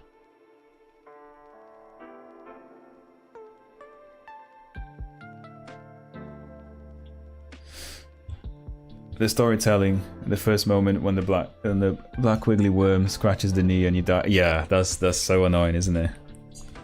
Well, if you're talking about the swimming bit, that's where you start, right? And then you kind of go like, oh yeah, what do I do in this game? And you just like swim down a little bit, and then the thing comes and pulls your leg. That's amazing. And then after like 3 or 4 tries, you manage to get up, and then only to walk into a worm and then go like, ah, and then you just die again. I'm a veterinarian, by the way, not an IT graduate. All right, so that's amazing, dude. So you don't actually work in IT; you just do it for fun, because that's incredible. I've met a few people who don't actually, you know, code as a job, but enjoy doing it. So like I've met people who studied like English at university or philosophy, and they are very motivated for for doing programming. Because I tell you what, if I was working a full-time job where I'm not actually doing code like the whole day, and you know, thinking about sitting down after work and learning everything and being very good at it, which these guys are, by the way, the ones I've met, it's insane. Like, kudos to you, man.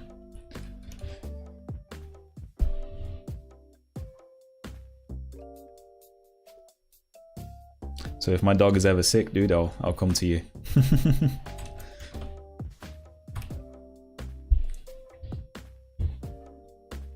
Yeah, so in this case I need to get the value, which is another problem that we have here, because we're going through the program and kind of calculating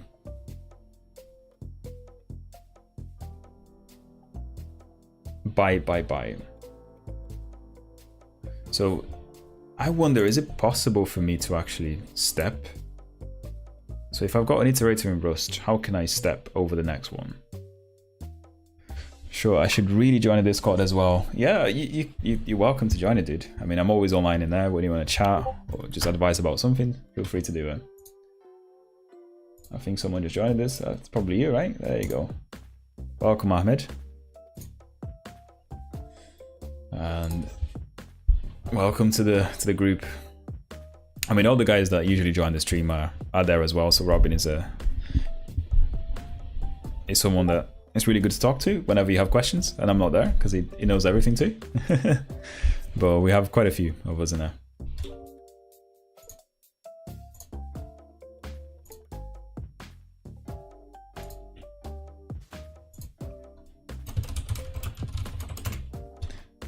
I'll switch off from Discord now. Right. Dude, this is why is this becoming so difficult? So the problem with this code that I've got currently is that in Rust we're going through each by byte, right? So I don't know if there's a way to get the next byte. So in this array, maybe we should really load the program into memory and not do an iterator kind of thing. So let's see if I can step over the iterator. So Rust iterator step over. How do I iterate over a range of a custom step? Because ideally I kind of want to step dynamically. I want to step sometimes like 1 byte, sometimes 2 bytes, or sometimes 3 bytes. That's what this is kind of doing. So I do wonder if it's actually easier for us to, instead of passing an iterator here, just pass in the slice to a program. Let's do that.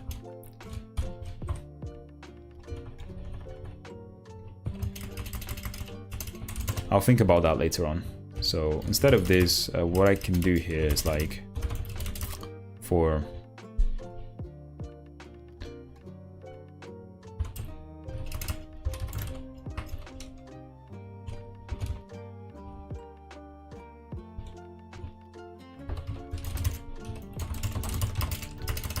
There you go. So we know that I is always going to be in the range of this, so we can do like an unsafe get.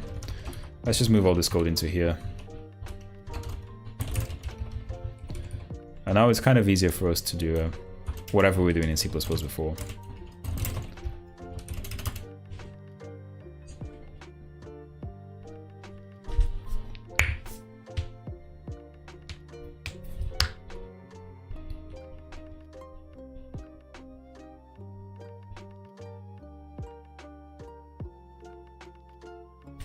So we need to let the offset shift be something. So if it's 89, we know that we have 1 byte, right? So we need to get the value. So we need to do a let value. That's going to be equals to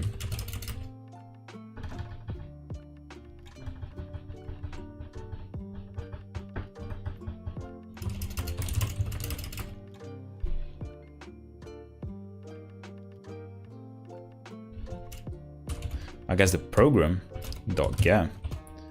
Now we have a get here, which is this plus 1. And then, yeah, we can return a result from this as well. So anyhow, result of anything.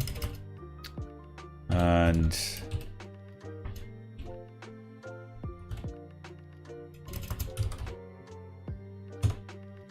context.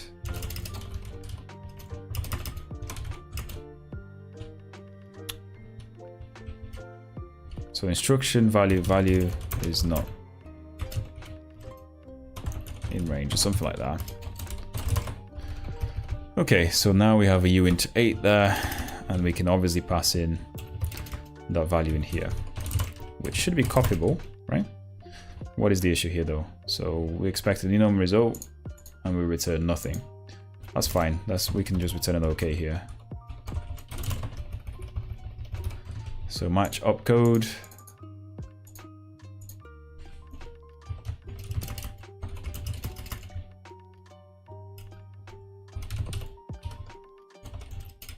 And again, I'm kind of wondering about doing an unsafe here.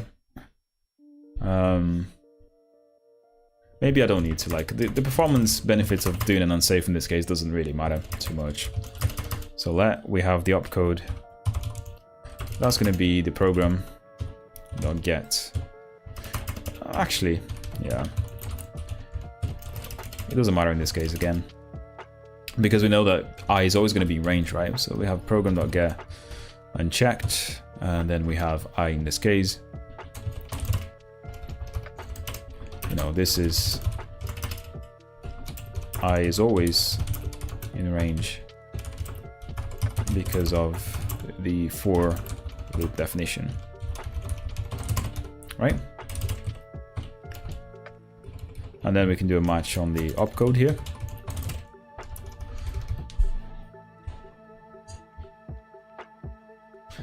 And then we load the immediate value, what is it? Value. Okay, so yeah, we just need to dereference it in here. That's fine.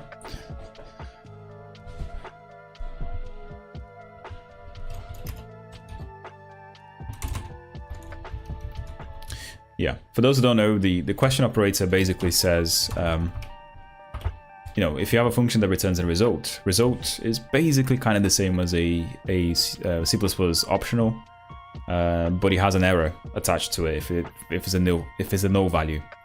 Or more recently, there's the expected value in C++.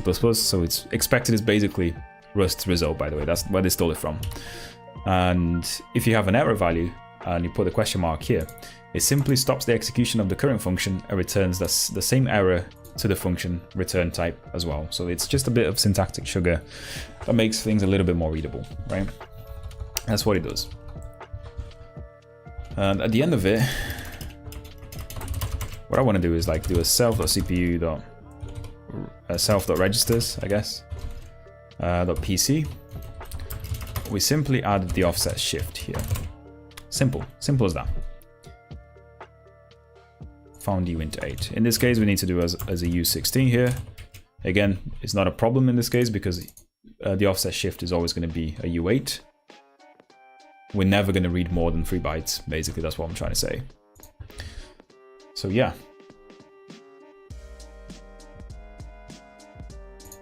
So it's basically the offset shift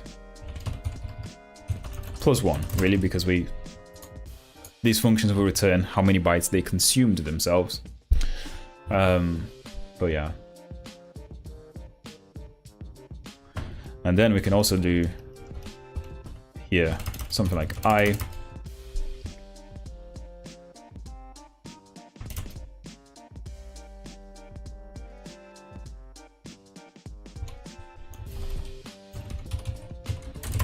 Yeah, we can't do this though, can we? So for mute I guess.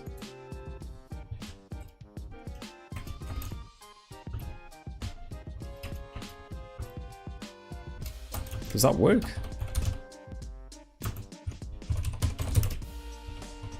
Does it work? There's no way this works, right?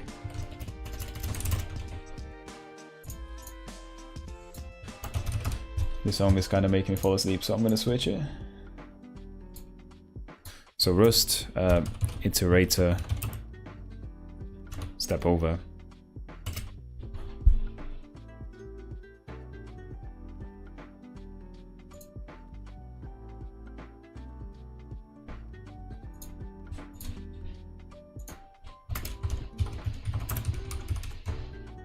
I want to step different amounts every time. That's what I'm trying to do here.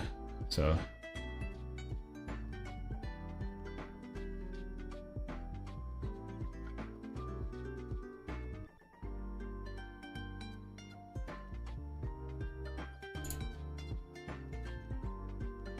yeah, this is where Rust becomes a problem compared to C++ because it's not going to let me do something like this.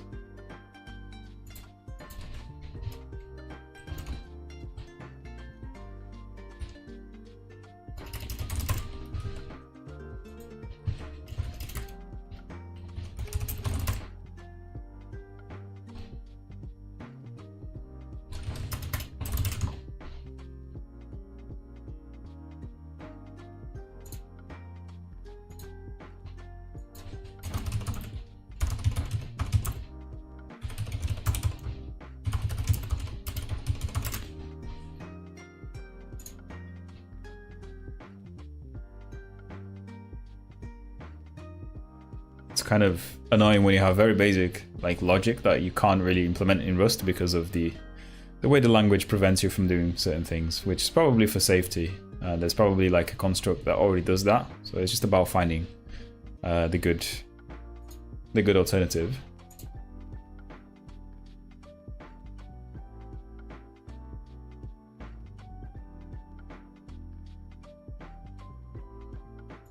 On the next gem function, assuming we know nothing about the function.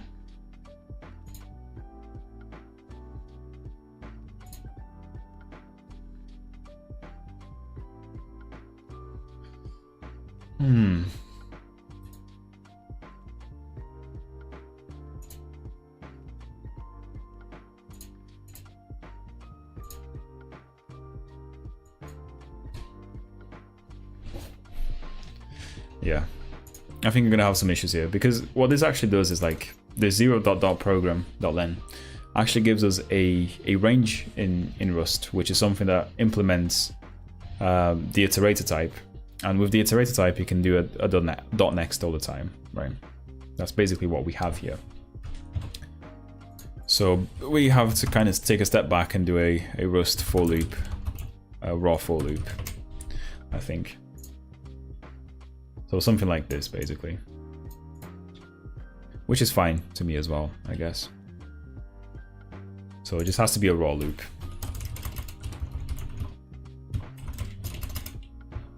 I think there is a way to kind of name the loops, but we don't really need to in this case. So, which means we can no longer guarantee that this will always be safe. So we will have to change this to a safe version, but that's fine. So let mute I.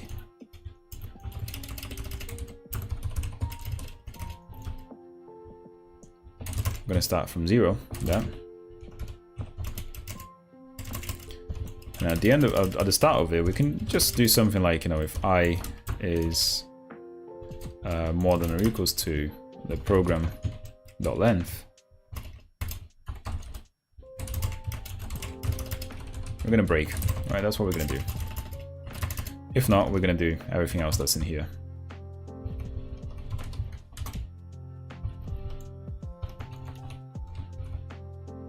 I was hoping there would be like a nice way of doing this, but clearly not.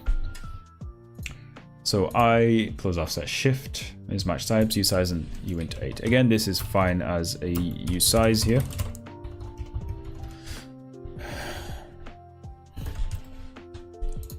Okay. This unimplemented thing is simply going to panic, by the way, whenever we... or in other ways, we can do a return here, so we can do a bail.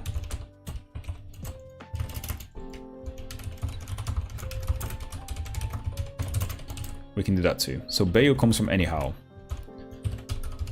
and it simply returns a result to the function. That's all it does. It's just a macro that kind of makes things a bit nicer for you. Right, so we have one there, and we automatically update the PC counter there.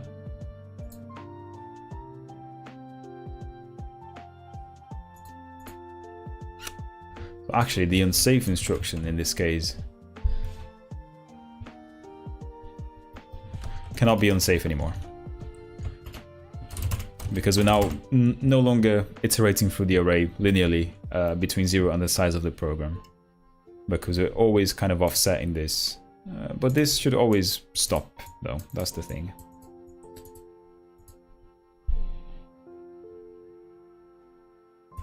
Yeah, so we cannot get unchecked, we just have to get here. So we're going to add some context to it. If we can't find an opcode, that means we can do that the program out of bounds, right? Something like this. And return that result. And we're obviously going to do the same thing for the function that we implemented as well. So is it, I think it's AD or something. By the way, this was LDA. We don't even need a comment there because we have the function. So we're gonna get two values in this case. We're gonna have to go for the higher bit number, so the low bit.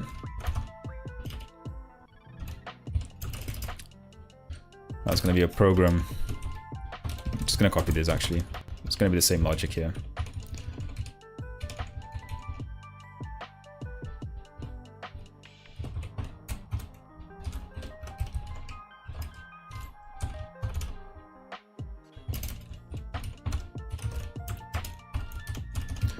Getting the lower and the high bytes and hope that they're both in range, right? If they're not in range, we return them anyway.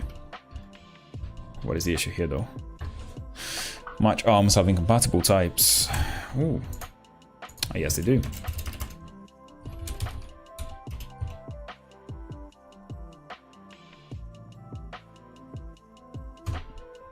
So we have the low byte there, and then a high byte.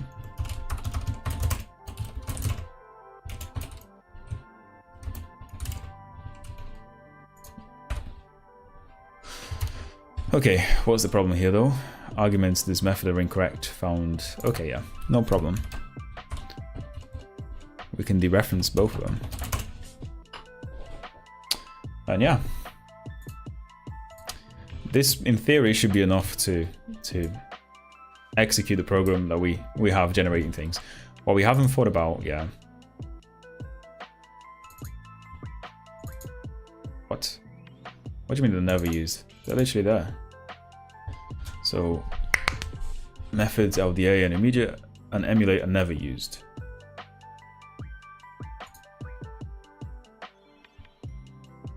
We have public, default. Okay, let's use them, shall we? So we have mod CPU here, and now it would be a nice time to kind of run this in a separate thread. we'll emulate the program first and then draw, right?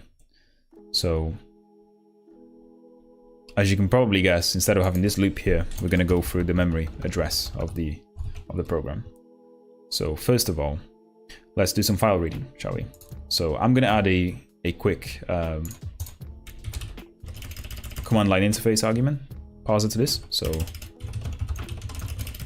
it's called clap. Clap is a very good out-of-the-shelf command line parser for programs. And we're going to just add a structure here that we're going to be parsing into the struct line, the CLI arguments, that's all. So program args is how I like to define it. And we are going to call in the derive here. Ooh. I think derive is the one. Feature derives or parser, parser, no.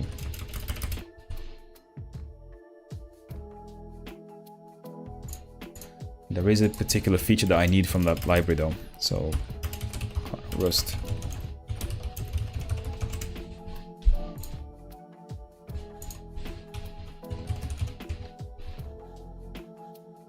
Features derive, which is kind of what I had, right? So cargo clap. Error, failed to select a version requirement.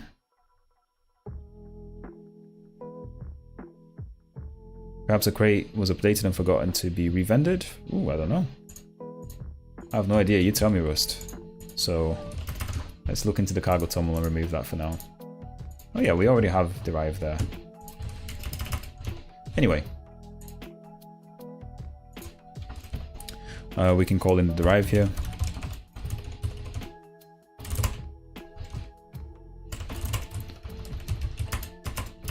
And then we can put in the file, the program file, or the file. And this is going to be the binary bin file to execute or to emulate.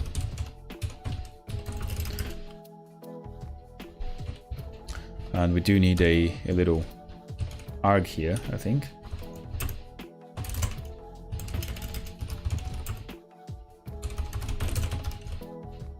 It's going to be a string. And that is it. In the main function, what we actually do to parse this as a program line argument, it's very simple. We do program args.parse, I believe.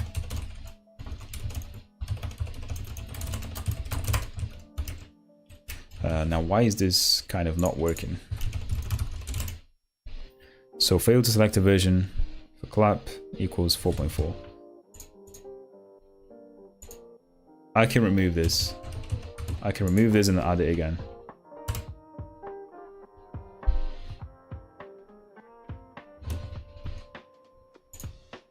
Okay, now that should work, right?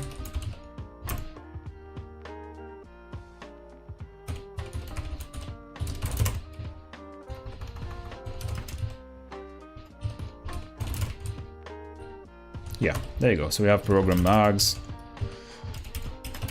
and then we can load the file from here, right? So we can do a file.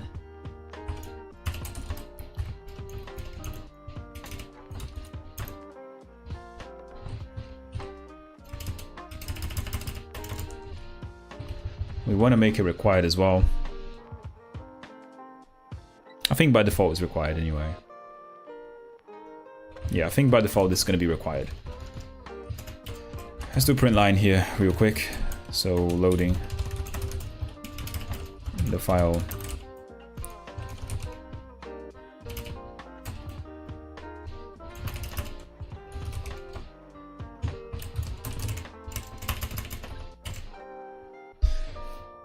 And let's read the file into Rust, right?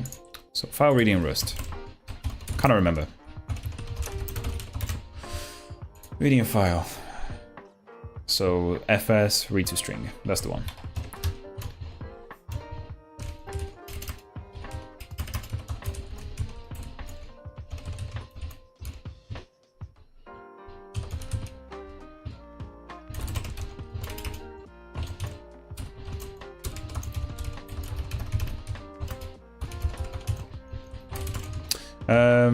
This is a string. I don't really want a string though. I kind of want to read all the bytes, right?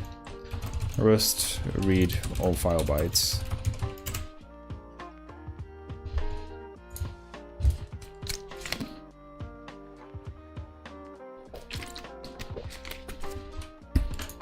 just read. So read the entire contents of the file. Okay, so just read. Very easy indeed.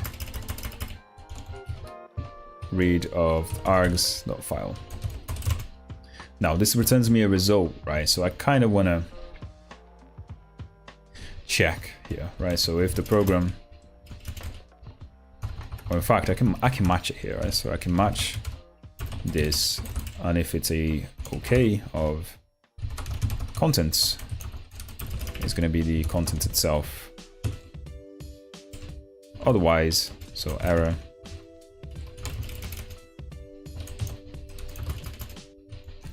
We're simply going to abort this, so can we panic?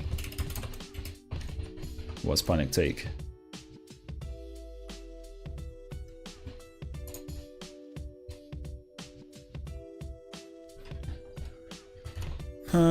Yeah, let's just panic here.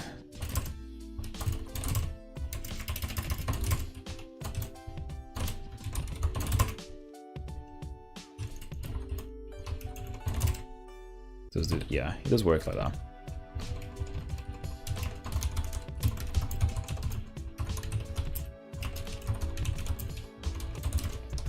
Okay, so we got the program up there, which is a vect of U8, as you can see. So we can now kind of create that CPU for us. So CPU, I guess, let emulator on my CPU, which is going to be a CPU. It's going to be default.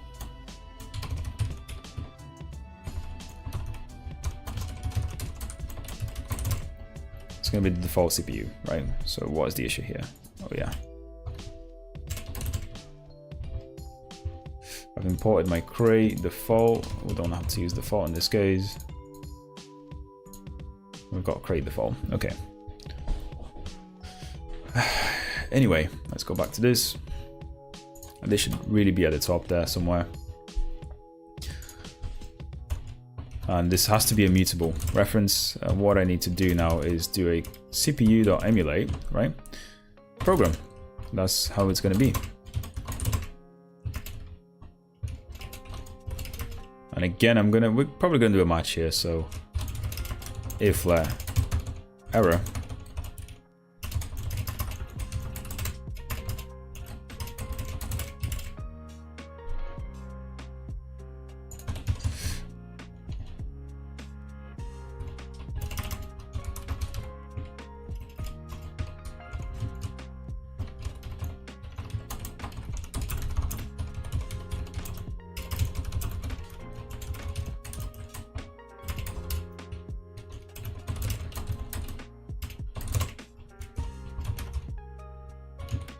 and we panic there. And yeah, let's see if this kind of works at the moment, right? So if we do a cargo build, it's building a lot of shit. I swore 3 times now. I'm not sure what the count is for YouTube to tell me that I'm demonetized, but we'll see.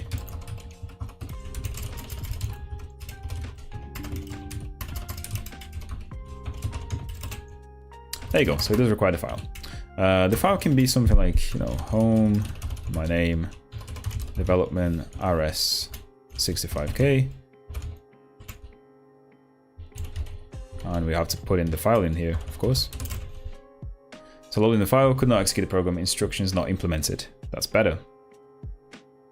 So thread main panicked at line 30. Explicit panic. So it panicked at line 30 here, which means this failed to emulate. That's a little bit better. We can run and debug this now and see what's going on. Let's create a launch state JSON file.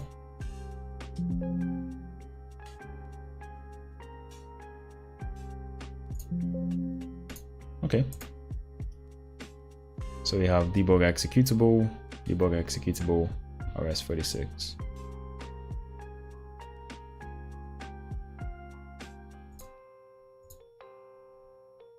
Okay, didn't know that Visual Studio did that for you automatically.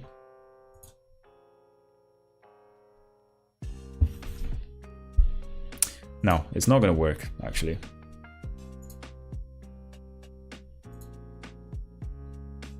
This is probably because we don't have the file there, which is fine, right? We can pass in the args here. So args, cargo build args, and then we can pass in here as well. So file, and then it's going to be, in fact, we can do better. Workspace folder there. And this.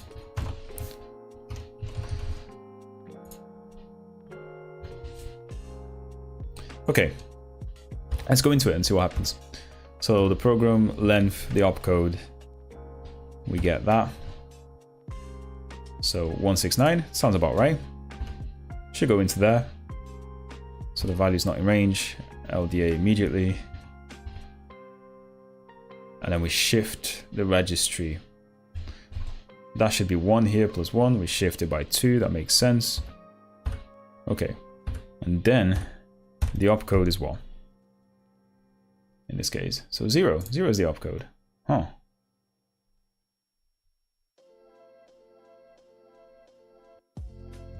Don't understand how. How is it 0?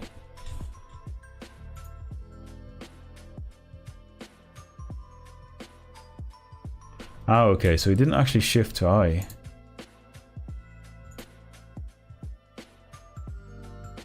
Ah, yes. It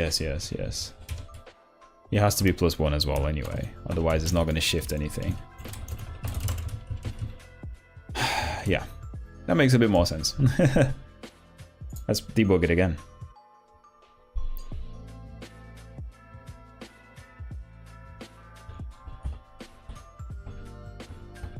So reads the first instruction, does what we think it does. And then we read the second instruction, opcode. Now it's a little bit better, should be on this one here. So we have 2 and we have 0. Yeah, so it's 0200, that makes sense. Okay, that's cool. Does it run the whole thing? It does, yeah. So essentially we have everything in memory now, right? Which is cool. Now let's go through each of the memory addresses that we have. Yeah, let's go through each of the memory addresses that we have and draw them out. We're getting there, I promise you guys. I promise you guys we're getting there. This is in no way what it should look like in the end for an emulator, by the way. I need to figure out what I'm going to do with this here, with the type safety thing, or the type, the types of the different functions that we have, and how it ties into the type system of Rust. I definitely want to solve that problem more elegantly. And it may be that I have to mess around with traits, I don't know. But yeah, I mean, we're going to replace this big for loop here with a slice, right? So we want to do a slice of the array. So in essence, we want to do something like this.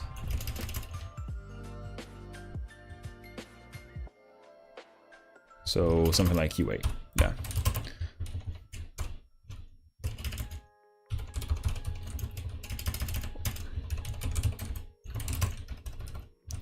So on draw. Ooh, right. So this is interesting.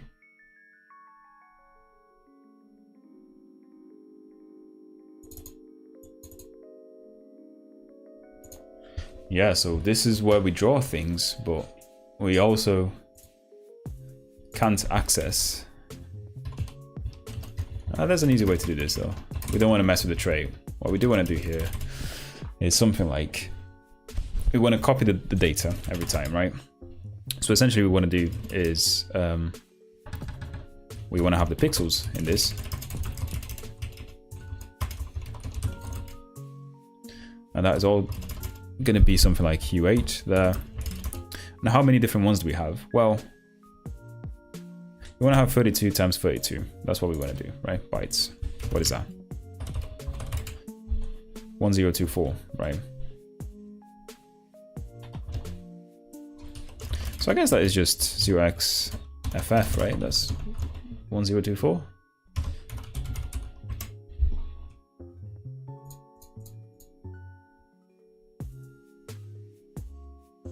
No, it's 400. Never mind. What am I doing? yeah, never mind. So yeah, anyway, that's the size of it, because that's how many pixels we have.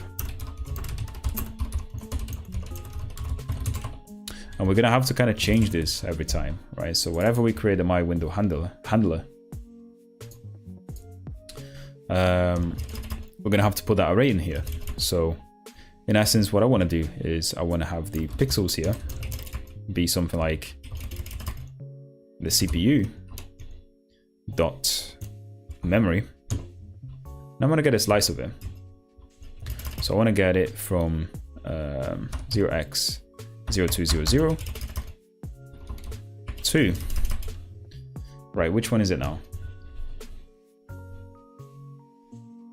So 400, right? So 0200.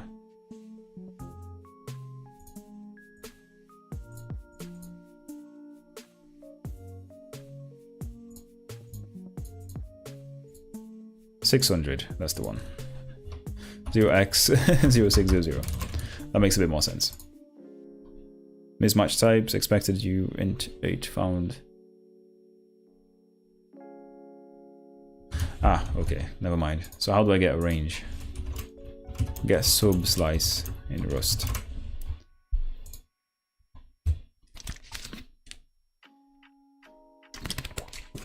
Hello Zar, welcome to the stream, man. So I want to get a sub slice from this. So how do I do that? We'll start and stop. The general syntax is this. Yeah. Okay, so why can I not do this? Why does this not work?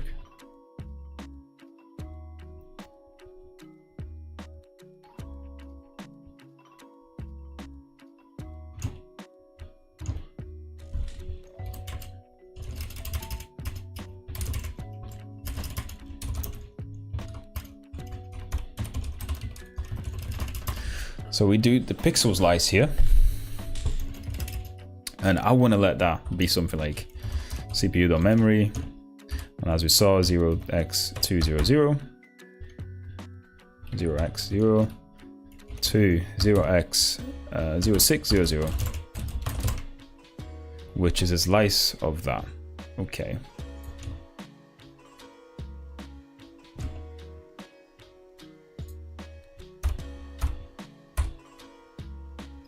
Does that work?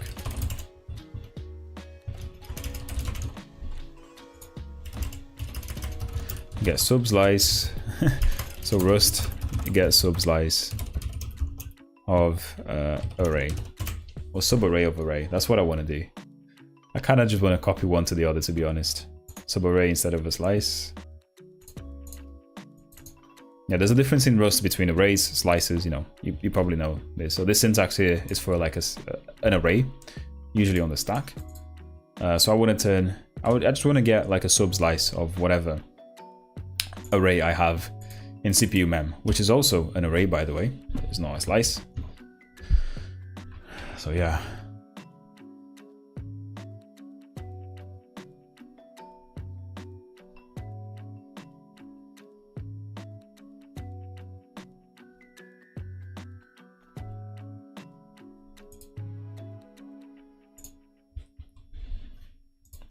Like, because I know what size we have there, so.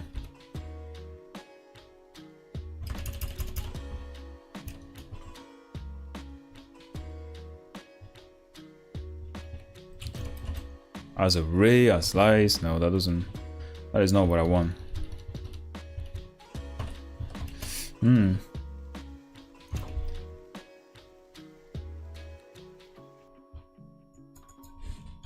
Get sub array from array Rust sized.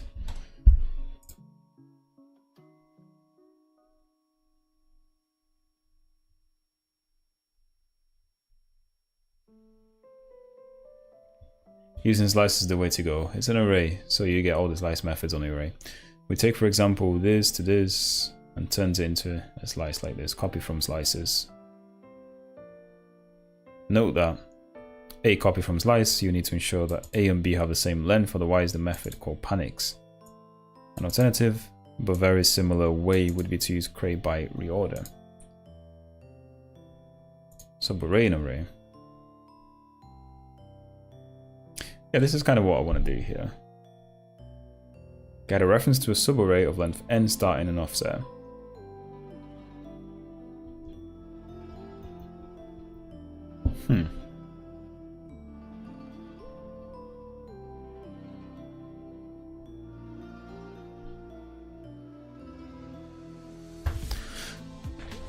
Do I want to use a different crate to do this though?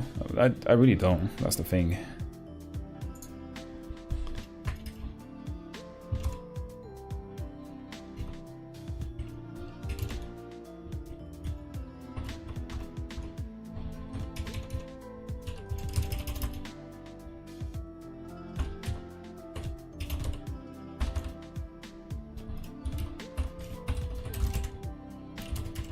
Yeah, that still gives me a as mutable pointer reference slice. I don't want a slice, I want a sized array.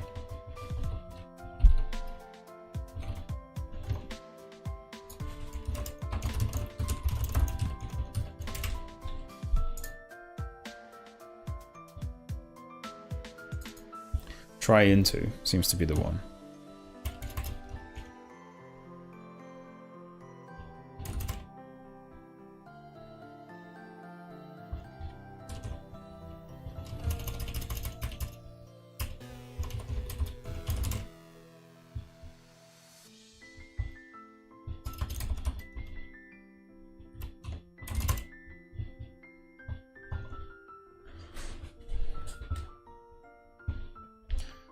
With the try into tray, which was stabilized into that.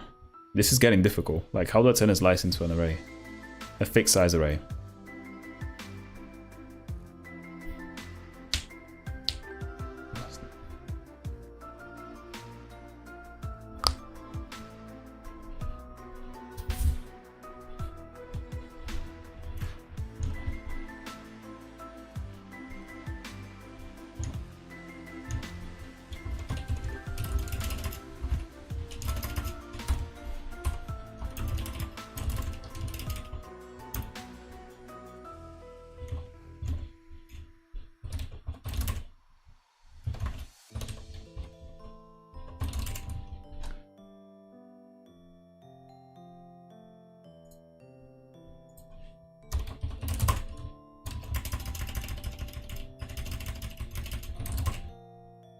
Wait, why is this not working? Oh yeah.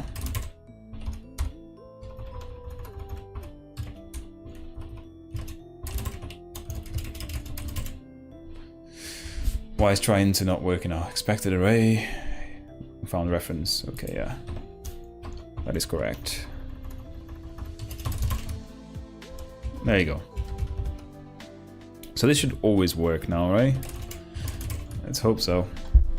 Anyway, so I've got a window handler with actual pixels in it, which means I can access them. One, field pixels never used.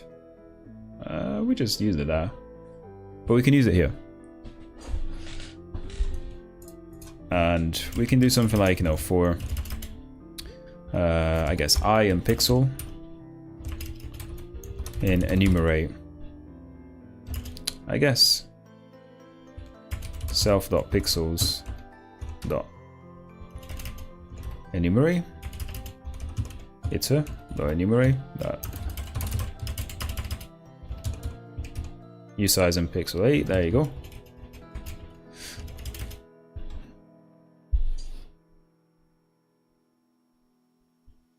And then this is where we have to kind of say where we are. So something like, you know, for let row is going to be equals to I. Now let me think about this. I divided by 32, yeah. And then let column, that's going to be equals to I module 32. And the rest here is basically the same right here.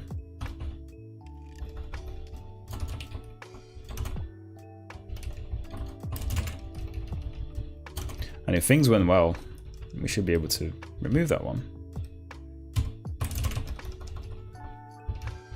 Right, so call is this as you size, but what are we expecting here? found this is a U size, as U32 is the one that we want, right? Yeah, U32.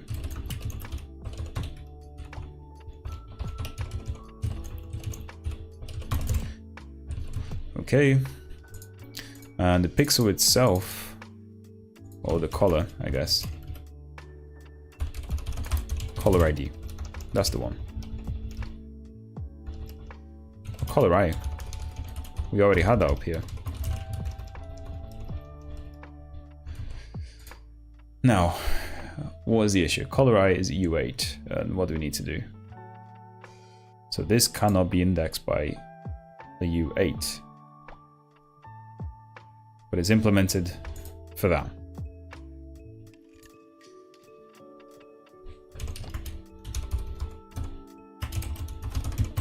No problem.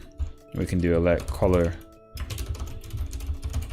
I is going to be equals to color by as U size. And gosh.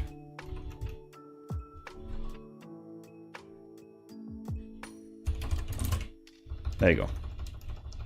Color I plus 1. No, we don't need that anymore. Now, is this going to work? I don't know, but we can try. We can certainly try.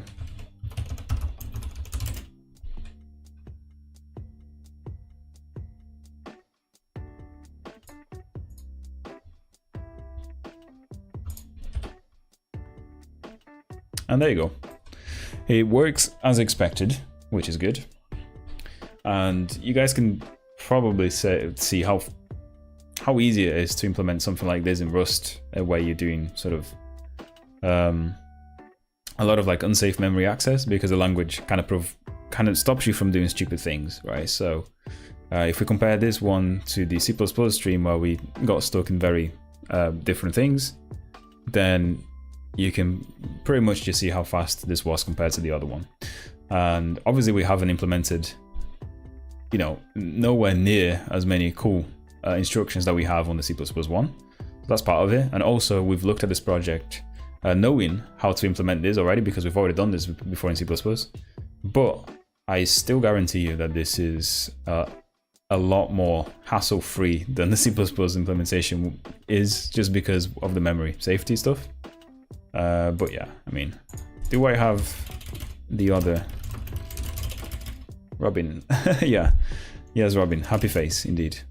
I wonder if we can show my favorite one, though. This is not my favorite one, actually. I copied the wrong binary. So if I do 65k C++, Robin's code, I think is V2. No, this is V2, so V3. And also just this one. Let's try all of them. Actually, let's just run this.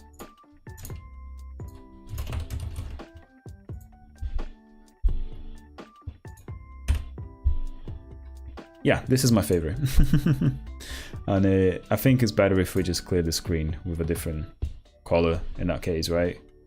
Because then it shows the stuff a little bit better. Oh no, it doesn't, because the program itself is putting blacks everywhere, so changing the clear color isn't going to change too much. But yeah, this is a very nice pixel art done by Robin. If anyone's interested in paying someone to do your pixel art, he's the person to go to. And yeah, it's my favorite one. Oh, what is going on here, Rust? This is not supposed to happen. What has Rust done?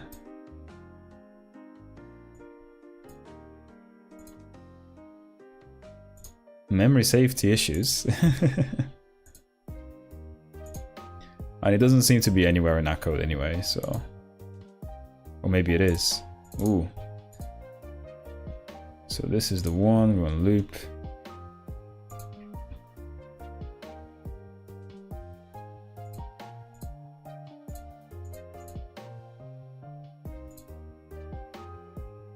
What is going on here?